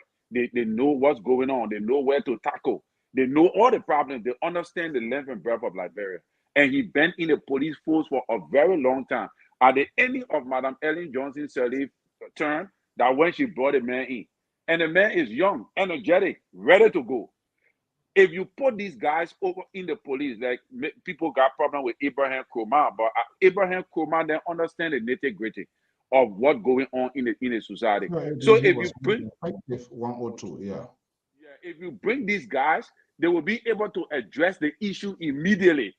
But if you take somebody from America here and bring them to Liberia, a problem is complicated. They will never be able to address it adequately. And to be honest with you, Liberians, a rough set of people. You don't need a slow going police director. You need a police director that is aggressive. That the only way you can put these things under control. People that will tackle the issue I'm going to part and with deal you. with it. You're talking about violating people civil liberty, my son. Well, not violating people's civil liberty, but addressing the issue. Because, like, take for example, what you saying, Mr. So, that Ambassador Boka will go carry on development, and somebody will take Deacon and dig the place because they don't want Ambassador Boka to succeed. Obviously, that is not what the Liberian mentality looks like. All right, I think that in as much as Ambassador Boka is a slow-going guy, he is very strategic, and he understands. He's slow going. I myself, I have problem with him. But that don't is one of the problems I have with him. Slow going, Mr. Don't ask any more questions and let the man finish his statement, please. Why you want to stop me from asking questions? He's slow going. What is your fear that will be the next question? Terry, go ahead, my brother. He's slow going, but he's very strategic. So, with the aspect of what Libra was saying that I wanted to push back on with, Ambassador Boyka, there are certain people that the ambassador Boyka could not control. He could not say anything. He had to allow that person to do what it can do until it's done. And I think that was wisdom. All right, Mr. Costa is not somebody that you can talk to say, oh, Costa leaded me. When Costa get ready to say he's going after you, he will use everything in him to go after you. That is the kind of person I have been knowing him to be. So Ambassador Boyka didn't have the ability to control him. The guy cannot be controlled. He cannot be bamboozled. Costa is a guy who he don't listen to nobody. He listens only to himself. And I think that is one of his major problems. Take time like his son. You're coming for a power right now. Yeah, that is one of his major problems. And until he realizes that, he will continue to struggle. He's a fine species. I think he still have opportunity to come back because he's young, he's energetic, and sooner or later, within 6 months, 1 year, Liberian will forget about all those things. We'll be talking about different things. The moment Ambassador Boyka start making some errors, it will be a ground for Costa then to come back into the limelight. And he has the ability to do that, but until he can learn how to work on himself, to realize that there are some things that sometimes when some people hold your ear and say, my man, listen, sit down here, do it this way, it will be very hard for him to really rise to serious political power to help to change the trajectory of our country. But I think we need this kind of talking most of the time. Lastly, before I go, Mr. Soul, Liberia need a reconciliatory council, special, that will be organized, that will go from county to county, that will strategize our people from the interior, how you can call them, from the interior, those council. You can reconcile without even also finding the root cause of why you want to reconcile. But that what Libra was saying, that you have to discuss the issues of what. This guy is not talking anything. He came here and proposed something, and he said he doesn't want to say something you can say. If you can say, yeah, don't talk. Yeah, that what I said. He got to say what you got to talk about. People listening to you, you just throw some sort of monkey wrench here until we're going to allow you to go away with it. Let me say this here, please. All the killings. You got to talk about it. Before you wrap up, give me 1 or 2 seconds of your time, please. Let me say this here, since we're wrapping up, Mr. So. Let me go back to the late Honorable Erol Madison. I feel and I sympathize with the family and everyone else. I also strongly send my condolences message to Timmons Collins, who were very much involved in making sure this young man was elected by doing all he did here in the diaspora. Last day, Mr. So, as Grand Gideon and somebody who is old, I'm about 200 years old, but no, seriously, Mr. So, the name of Zoe Penno, even if it is connected in whatever way, that does not give Brangidians the right to damage anything that belongs to Honorable Zoe Penno. That is unacceptable. That kind of behavior must stop. Must stop. If you feel Honorable Zoe Penno have, which I don't believe, Because almost Zopeno that I know, he doesn't keep anything in mind.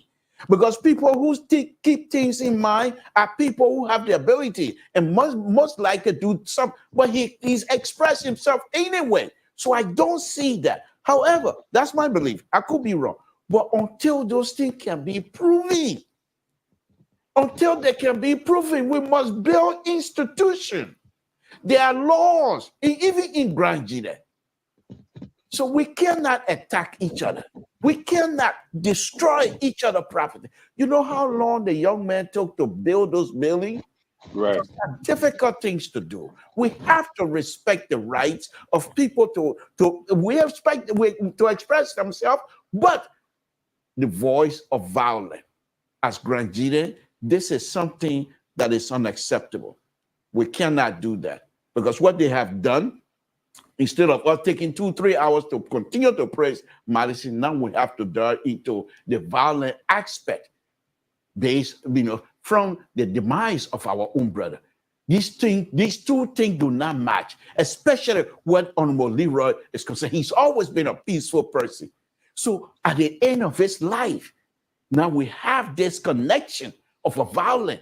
This is also unacceptable. So I want to say to many Granjide, young Granjide, the future of Granjide County is in your hands. Let's put ourselves together and see how best we can bring ourselves together and make sure the country become the best and the county be the best of all in Liberia. Mr. So, thank you very much for this wonderful, wonderful show tonight. And I appreciate it. Thank you. Yeah, sir. Did he tell us the problem that he was talking about? Because we talked He's about still beating around the bush. He kept salad dressing thing here. I'm not a salad eater. What did you take away? I didn't give him a speech. I'm not going to fight with you. You can talk for another judgment day. You're not going to move me. I'm blocking. No, that's a waste of time. Okay, to you. To you. We need to face the issue. We need to. Why don't you put up a program? This is why you guys do. Listen. This is why you guys do. Y'all go to the doctor. When the doctor tell you, say, don't eat pepper and salt, you come by, you look through the window to see what are more coming. Then you go call spoon, you eat, then you finish. You are like, you need eat so and then you like when the pressure start going up. Then they ask you what happened, and you say you don't know. That's when you become a doctor, you're describing my behavior like that. You're making me to be a doctor now tonight. Okay. But on a serious note, look, people need to face it, and it's a hardcore lesson for our leaders. Because as a leader, you should have some qualities in you that would be seen as a leader. Now, some of these things when it happened, I had a privilege. I think I met him 1 or 2 times. This sort of bitterness within the caucus, it's not just on it, you need to grind it. All of these, if you listen to other, if you think your own voice and you listen to other country own, it's the same. But when people label you as setting X and Y, Z, and you know you are not like that, but this sort of system is being repeated over and over, for God's sake. You got to have the courage, conviction to address to some of these issues. Yeah, okay, let the people talk. When they're tired, they will get. Well, I mean, let them talk. When they're tired, they will sit down. You can be. It's not a justification of the action, but these build up when they do not get redress. The outbursts become dangerous, and that's the situation. That's the aftermath we are facing now. We need to have an judiciary system. It doesn't matter. The former president of the free world, today, he's still being investigated. Today, he's still being investigated. But you have former national leaders who were accused, who take responsibility. They never compensated the government. They were scot-free. But Mr. So, why they? We need to return to the municipal system here where people will be able to take responsibility. But when we have people that are liberal here who will come and just throw something, tell us this is a problem. How you going to tell me thank you? What? I let you host my show today. Is that how you're gonna tell me thank you? The reason you allow me to host it because you wasn't able to do what I'm doing now tonight. You begged me to do this for you. So I'm not obligated to tell you. You're supposed to tell me thank you. I should prove my case. No, let's move on. Let's move on. That one you got him. You got him on that one. No, because I'll come and let Erol join now. Then you start begging me 4 o'clock. 4 o'clock I was away. You start begging. I'm gonna play. Okay, guys. Thank you so much. And I mean, our prayers and thought. This is a challenge. These are all crossover problems now coming to Ambassador Joseph Newman Boyka. Right. So when he used to be slow, it's time for him to start working now so that you're slow. So I don't want no excuse. You had this guy here yesterday. He came here for 2 hours. These are the people that are so unfair. Talk Tabata on this network with fanatical for when you are not even given the opportunity. I didn't even call him because Labor was talking to Tabata. Will you do the same to Musa Belete and what his name said, the other gentleman from the party? Will you call them? For what? You see there for what? Now when But you gotta have be balanced, Labor. Yeah. What balance? What balance?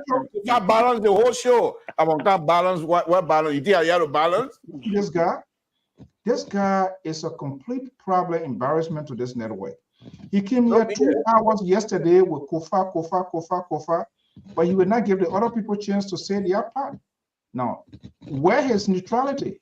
Who is he? What he really represent? Before I started the show, he carried Joseph Boyka now. Joseph Boyka president. He's going back to his base CDC now, bringing Kofa to be. No, I'm not going to CDC. I want to. Kofa's a Liberty Party man. But the man with CDC now. And let him stay there. All I know is Cinco, Kofa. No, nothing else around here.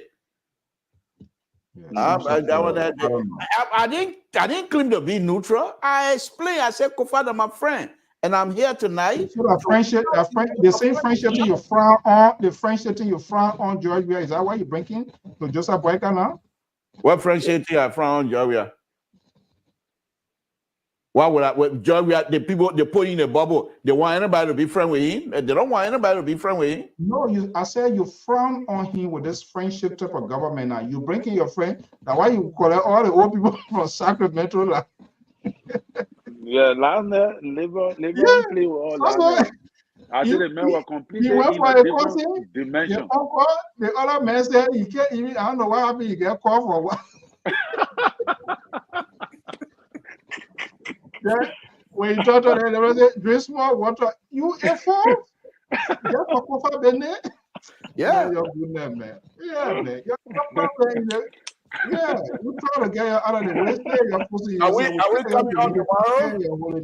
Are we coming on your show tomorrow? Of course. I am. The liberal allow. Well, let them. The night is too soon to determine whether it's going to be for friendship. I'm here for serious business. So you and all of your audience that are writing Tabata about me, they don't move me. I'm coming tomorrow. Somebody was even writing. The lady was expressing her view here. What view? When you start asking me, you own a show? Yeah, but you're just a presenter here. You're not on anything here. The reason you're here is for this show. And then you either have your always fucking with them. Oh. The liberal is not here for friendship business. You know that. Wow. Papa, good night, man. Good night. All right, good night, man. Yeah. Okay, good night. Good night. Okay, guys, thank you so much to our many viewers and listeners. Our prayers and thought goes out to the bereaved family. That's Madison Gwion, very good guy. I'm not sure. This whole thing here is something. But we pray. We pray that God will, reach, console the family.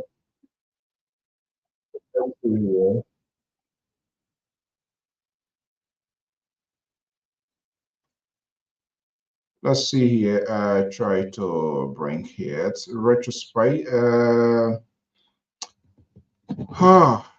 That's why some defining moments of the late Representative Madison Gwion.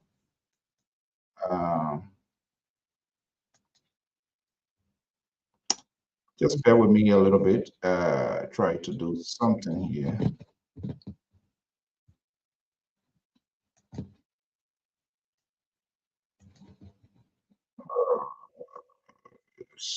Just bear with me quickly.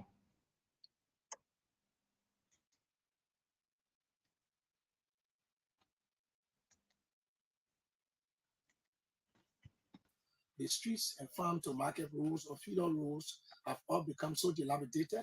They are not accessible anymore. And so the real farmers are there, and there's no way they can even trade. Because when I was a kid coming up, most often we noticed our parents were sending us to school and taking care of us through farming. But today is not the case because there is no road, there is no means by which farmers to easily convey their products to the market for sale. So that too is a challenge. And you realize even in the city itself, the streets are not accessible, except for when we've started to do something on them as the leader of the people. The county, most especially the city, has been in darkness for so long since the war. Maybe there were one or two light bulbs, but at some point in time, everything went off and the city was completely dark. And so it was the first project we embarked upon right after our election, after induction. We didn't wait to take pay because once you are elected and you are in a kind of status in society, you become creditworthy and the rest of. Well, folks, that's how we're going to draw the curtain down here tonight. That's the late Erol Madison Gwion, represented District Number 1, Gwion County, Republic of Liberia. His demise, I can't hovers and sort of blow the airwaves yesterday, and we saw the aftermath. This is a clear indication we all, as a citizen, even when we are within or outside of the country, we do have a responsibility in making sure to preserve. There might be a lesson to learn here. The bitterness, the resentment, the political device, lack of tolerance. Everybody just in anger. Everybody getting vexed for whatever reason. The leaders, they have to set the tone. They have to exhibit that sort of leadership skills so that the young people, so that the citizenry will also follow them. But when you listen to some of the leaders, things that come from out of their mouth as well, those are things that people that follows and copy. And they eventually execute those things.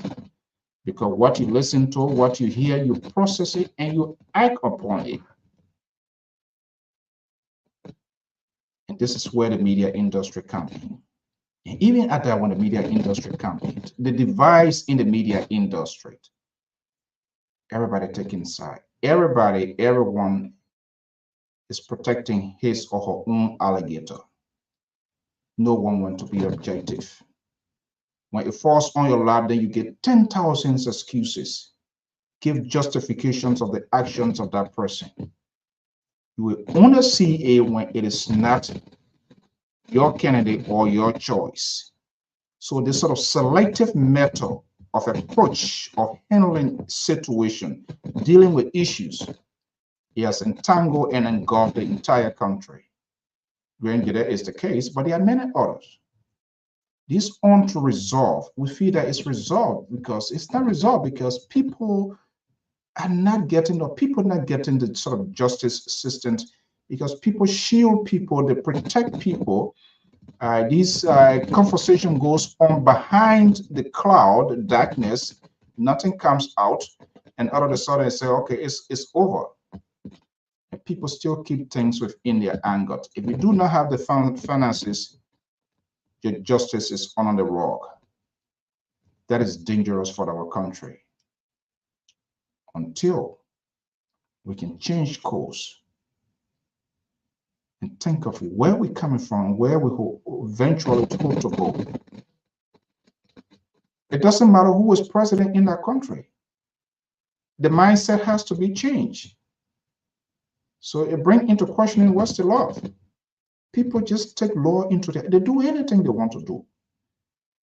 They wake up, they want to, whatever thing they want to do it because they know there is no repercussion. People get away with it.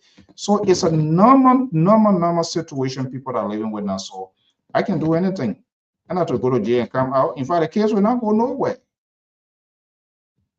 These actions are being perfected and we are seeing the repercussion. Coming was just outlining that. Be a lawmaker, be a senator, representative, minister, director, superintendent, no one should be above the law. The law is the law. If you are accused, the court system needs to step in. The justice system needs to step in. Go through the process. If you are vindicated, then you have that white flag to wave. If the former president of the free world today is being investigated, is going through the process, why can't we do it? Or do we think Liberia everything just going to be automatic without us going through this a system where people will be held accountable or penalized because of their actions, of their doing?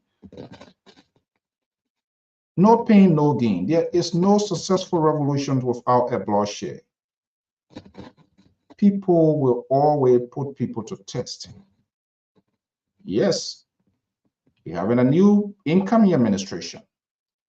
People who think that they have this guy to come to leadership, they will start acting crazy, they will start doing some stupid thing, and they feel they will get away with it because they invested time and resources, so they think they're going to be above the law. And this is where people needs to be held responsible. We saw it in the last time around. I would say again, President George Weah used himself as a sacrificial lamb because people who he felt, they were all in the vanguard, in the trenches, and went through this hard process, so they must be politically rewarded. And we know that's how the game of politics works. It's all about deal. But guess what? Some of these people, they did not live up to the task, and he never wanted them to feel whatever bad or whatever it is. And he took those decisions, and yet some they're still crying, still living in the fantasy land, and still don't want it. This is the same kind of thing. You have leaders, you don't want to respect them, you don't listen to them, and you're gonna get worse. We must embrace it as it is. And if the media becomes selective, which is a greater interest of this national conversation. You get a group on the side, protect the other one. You get another group on the side, protect this other one. And the interest of the country is being put to the borderline. Then the country is in trouble. And that's exactly where we are today. We are responsible for our own behavior until we can start thinking like a normal being. It is a clear indication rehabilitation is needed in that country. It just came, enough money were pumped into the country, and people who are supposed to benefit, they benefited, and that's it. Country after war, the trauma is huge. It's not just about getting somebody from in the street, put them in the house, they eat, the next day they go. They need counseling. They need some treatment. They need to go through a process. It is not an overnight process because people's behavior is not normal, abnormal. It is not their own doing. It's some of the things that are worsening, some of the things that are seen. So it can't just go away. But the politicians and the elite, they have managed to suppress and keep these people down because the more they open the eyes of these people, the more they become civilized and they become to see the brightness of the country. But the politicians are taking advantage of this situation. They enrich themselves. And you, as a citizenry, some of you facilitate the behavior of these people to the extent that the one that you support, when he or she is doing it the wrong way, you say no. It was done yesterday that now you want to talk. So how will the country be fixed? We should be in this sort of visual war. Oh, it's a pain dead situation. NDP do it, so United Party will pay theirs. Okay, saying United Party do it, CDC will pay theirs. Saying CDC now do it, United Party coming down to they're going to pay there. We will not talk about the wrongs. That's not how a country builds. That's not how to reconstruct a country. People need to go to jail. People should be held accountable of their bad behaviors. Unfortunately, Africa or third world countries as a whole, bad people are rewarded. Bad people are rewarded. If you want to get quick stuff, just turn to some kind of bad man, do some sort of crazy thing. Steal, do anything. They don't care. Whether you are convicted, they will celebrate you. Even though they know it's wrong.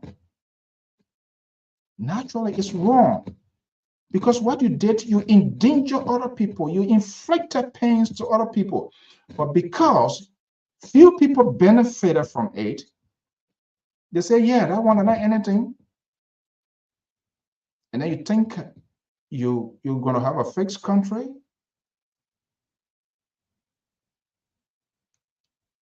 We have a long, long way to go. The men and women in this house is the first branch of government. They should be able to hold the executive, but they put themselves first, and you have the laws enforcer, you have some community where there's no police car. Policemen wearing one t-shirt going to work whole week, washing wear. I had the opportunity in Labrador, drove around. Some of them, not all, they are committed to duty. They wear that faded uniforms, you have citizenry surveilling people, insult them, cuss them up. Yet the people stood in rain and sun and serving their country. People eating, they throw dirt in the street and they'll come back and say the country is dirty. And yeah, you say you want to compare Liberia with Ghana, with La Cote d'Ivoire, with Senegal. You will never go to Senegal and do it. You will not even come here and just in the street, finish eating your sugar dog and donut and just throw it in the street. You know what's going to happen to you. But we do this stupid thing, crazy thing, and people see us doing it, and other people do the worst. And we say we want to change the country.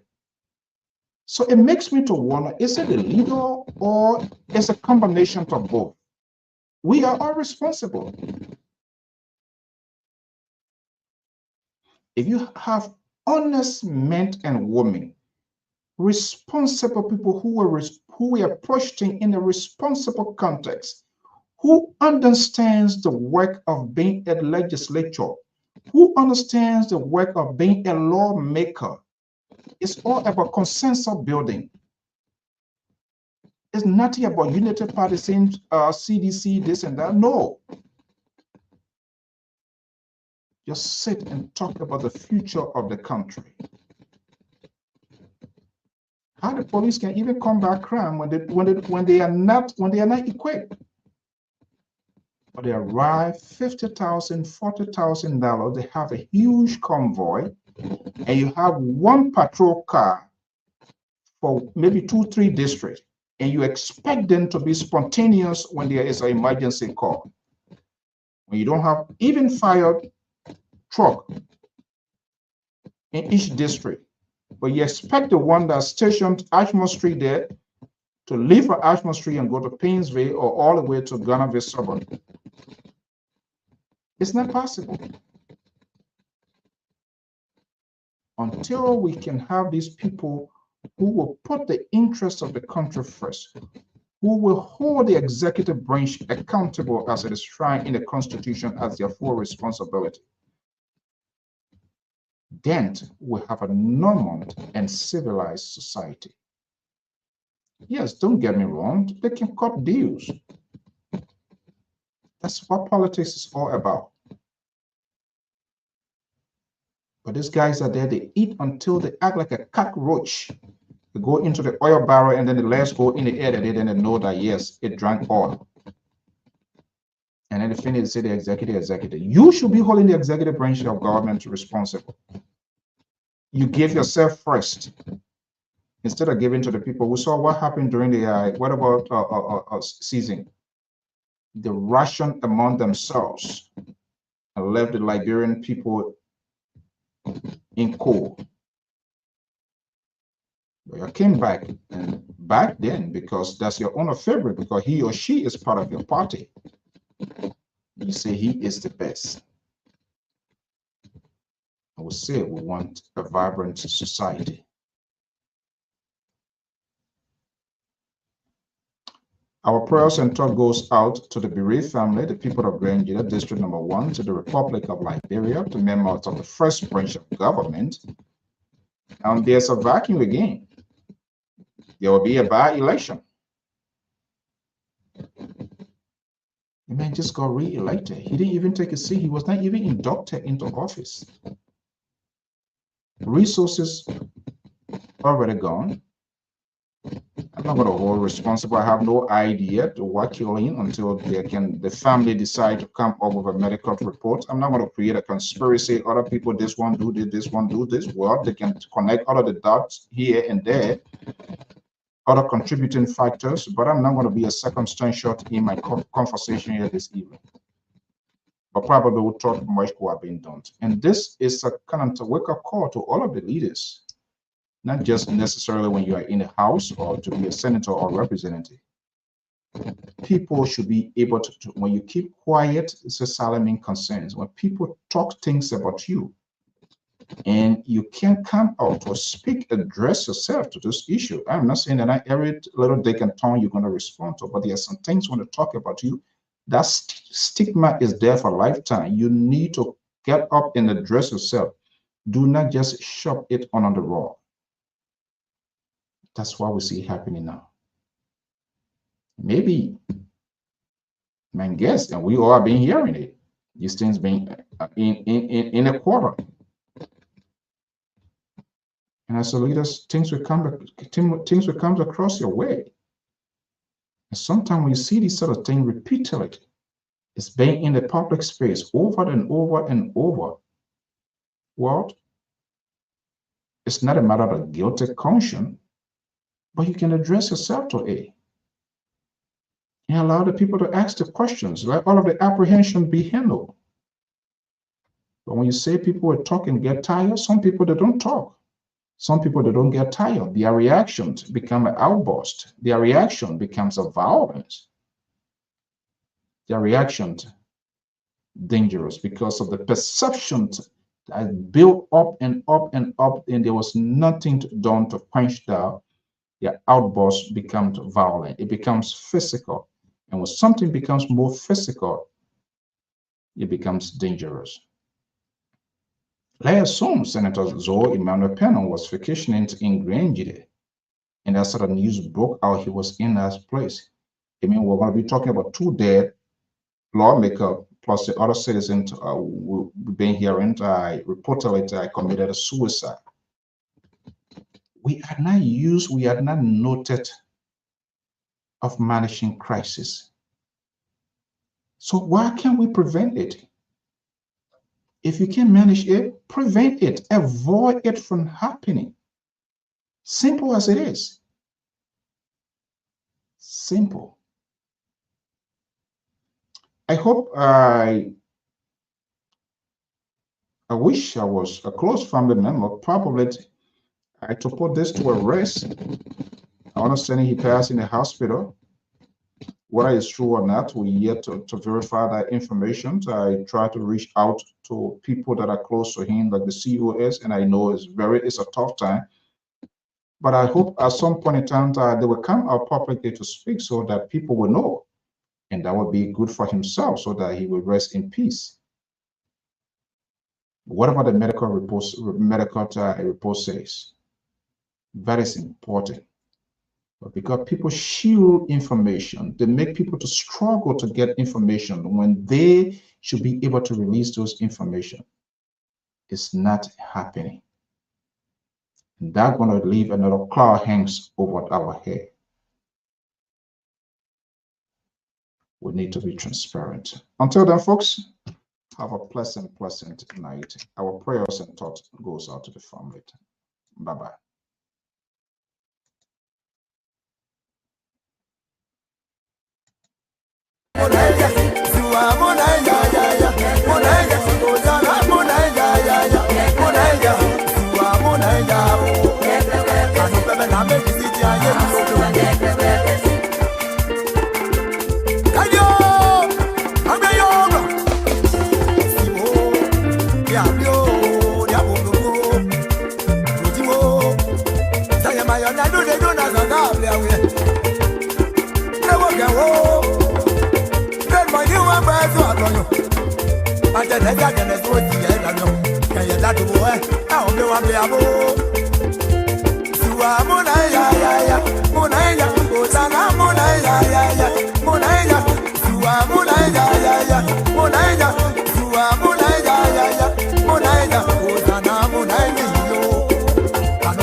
All right, well, folks, we want to thank you so much for your time this evening, and that's how we're going to go ahead and join me tomorrow with another edition of All Things Considered right here on the Diaspora Informative News Magazine, Liberia Public Radio.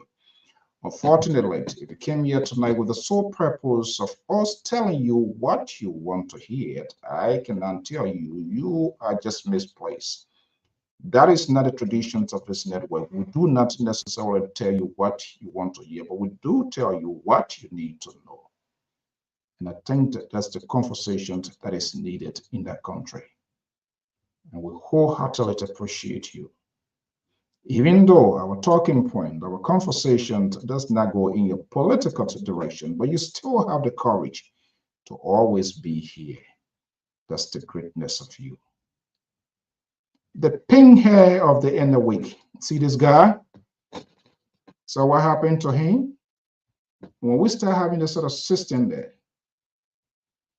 he was expelled. He was kicked out. Joyce Santos. When we start having a system of such, the first branch of government, people, they collect money from people, using campaign money wrongly, buying things for yourself, no accountability, taking money from donors, using the money. Your own party people, they're throwing out. Can that happen in Liberia? Can CDC president vote against CDC? Can Unity Party president vote against Unity Party? NDR? No. That's the difference. That's the distinctions of these people. They protect their country. They are willing to take a political risk, even at the detriment of their position to their job. And we saw that here with Congresswoman Liz Cheney. She knew her action would cause a political devastation for her. Adam Kissinger for Illinois. They knew, but they undo the philosophy of the party and put the interest of the country first and say America first. How many are those people able to sacrifice their political career for Unity Party, for CDC, for Liberty Party? Zero. Until we can see that sort of system that sort of transformational change, where people will hold their own accountable of their behavior. We have people, lawmakers, were accused of millions of dollars of whatever the case, endless investigations. When they came back, they leave from one party, they go to another party, and we celebrate them, we think they are transformed. It's like riding the back of an alligator. Then tomorrow again, when they get involved, then you can't call them whatever name, you can't. You accommodated them, you compromised them, so you become a facilitator of their doing. They only buy guys when they are not with you, but they try and buy when they are no longer with you. That's how we do our justice system.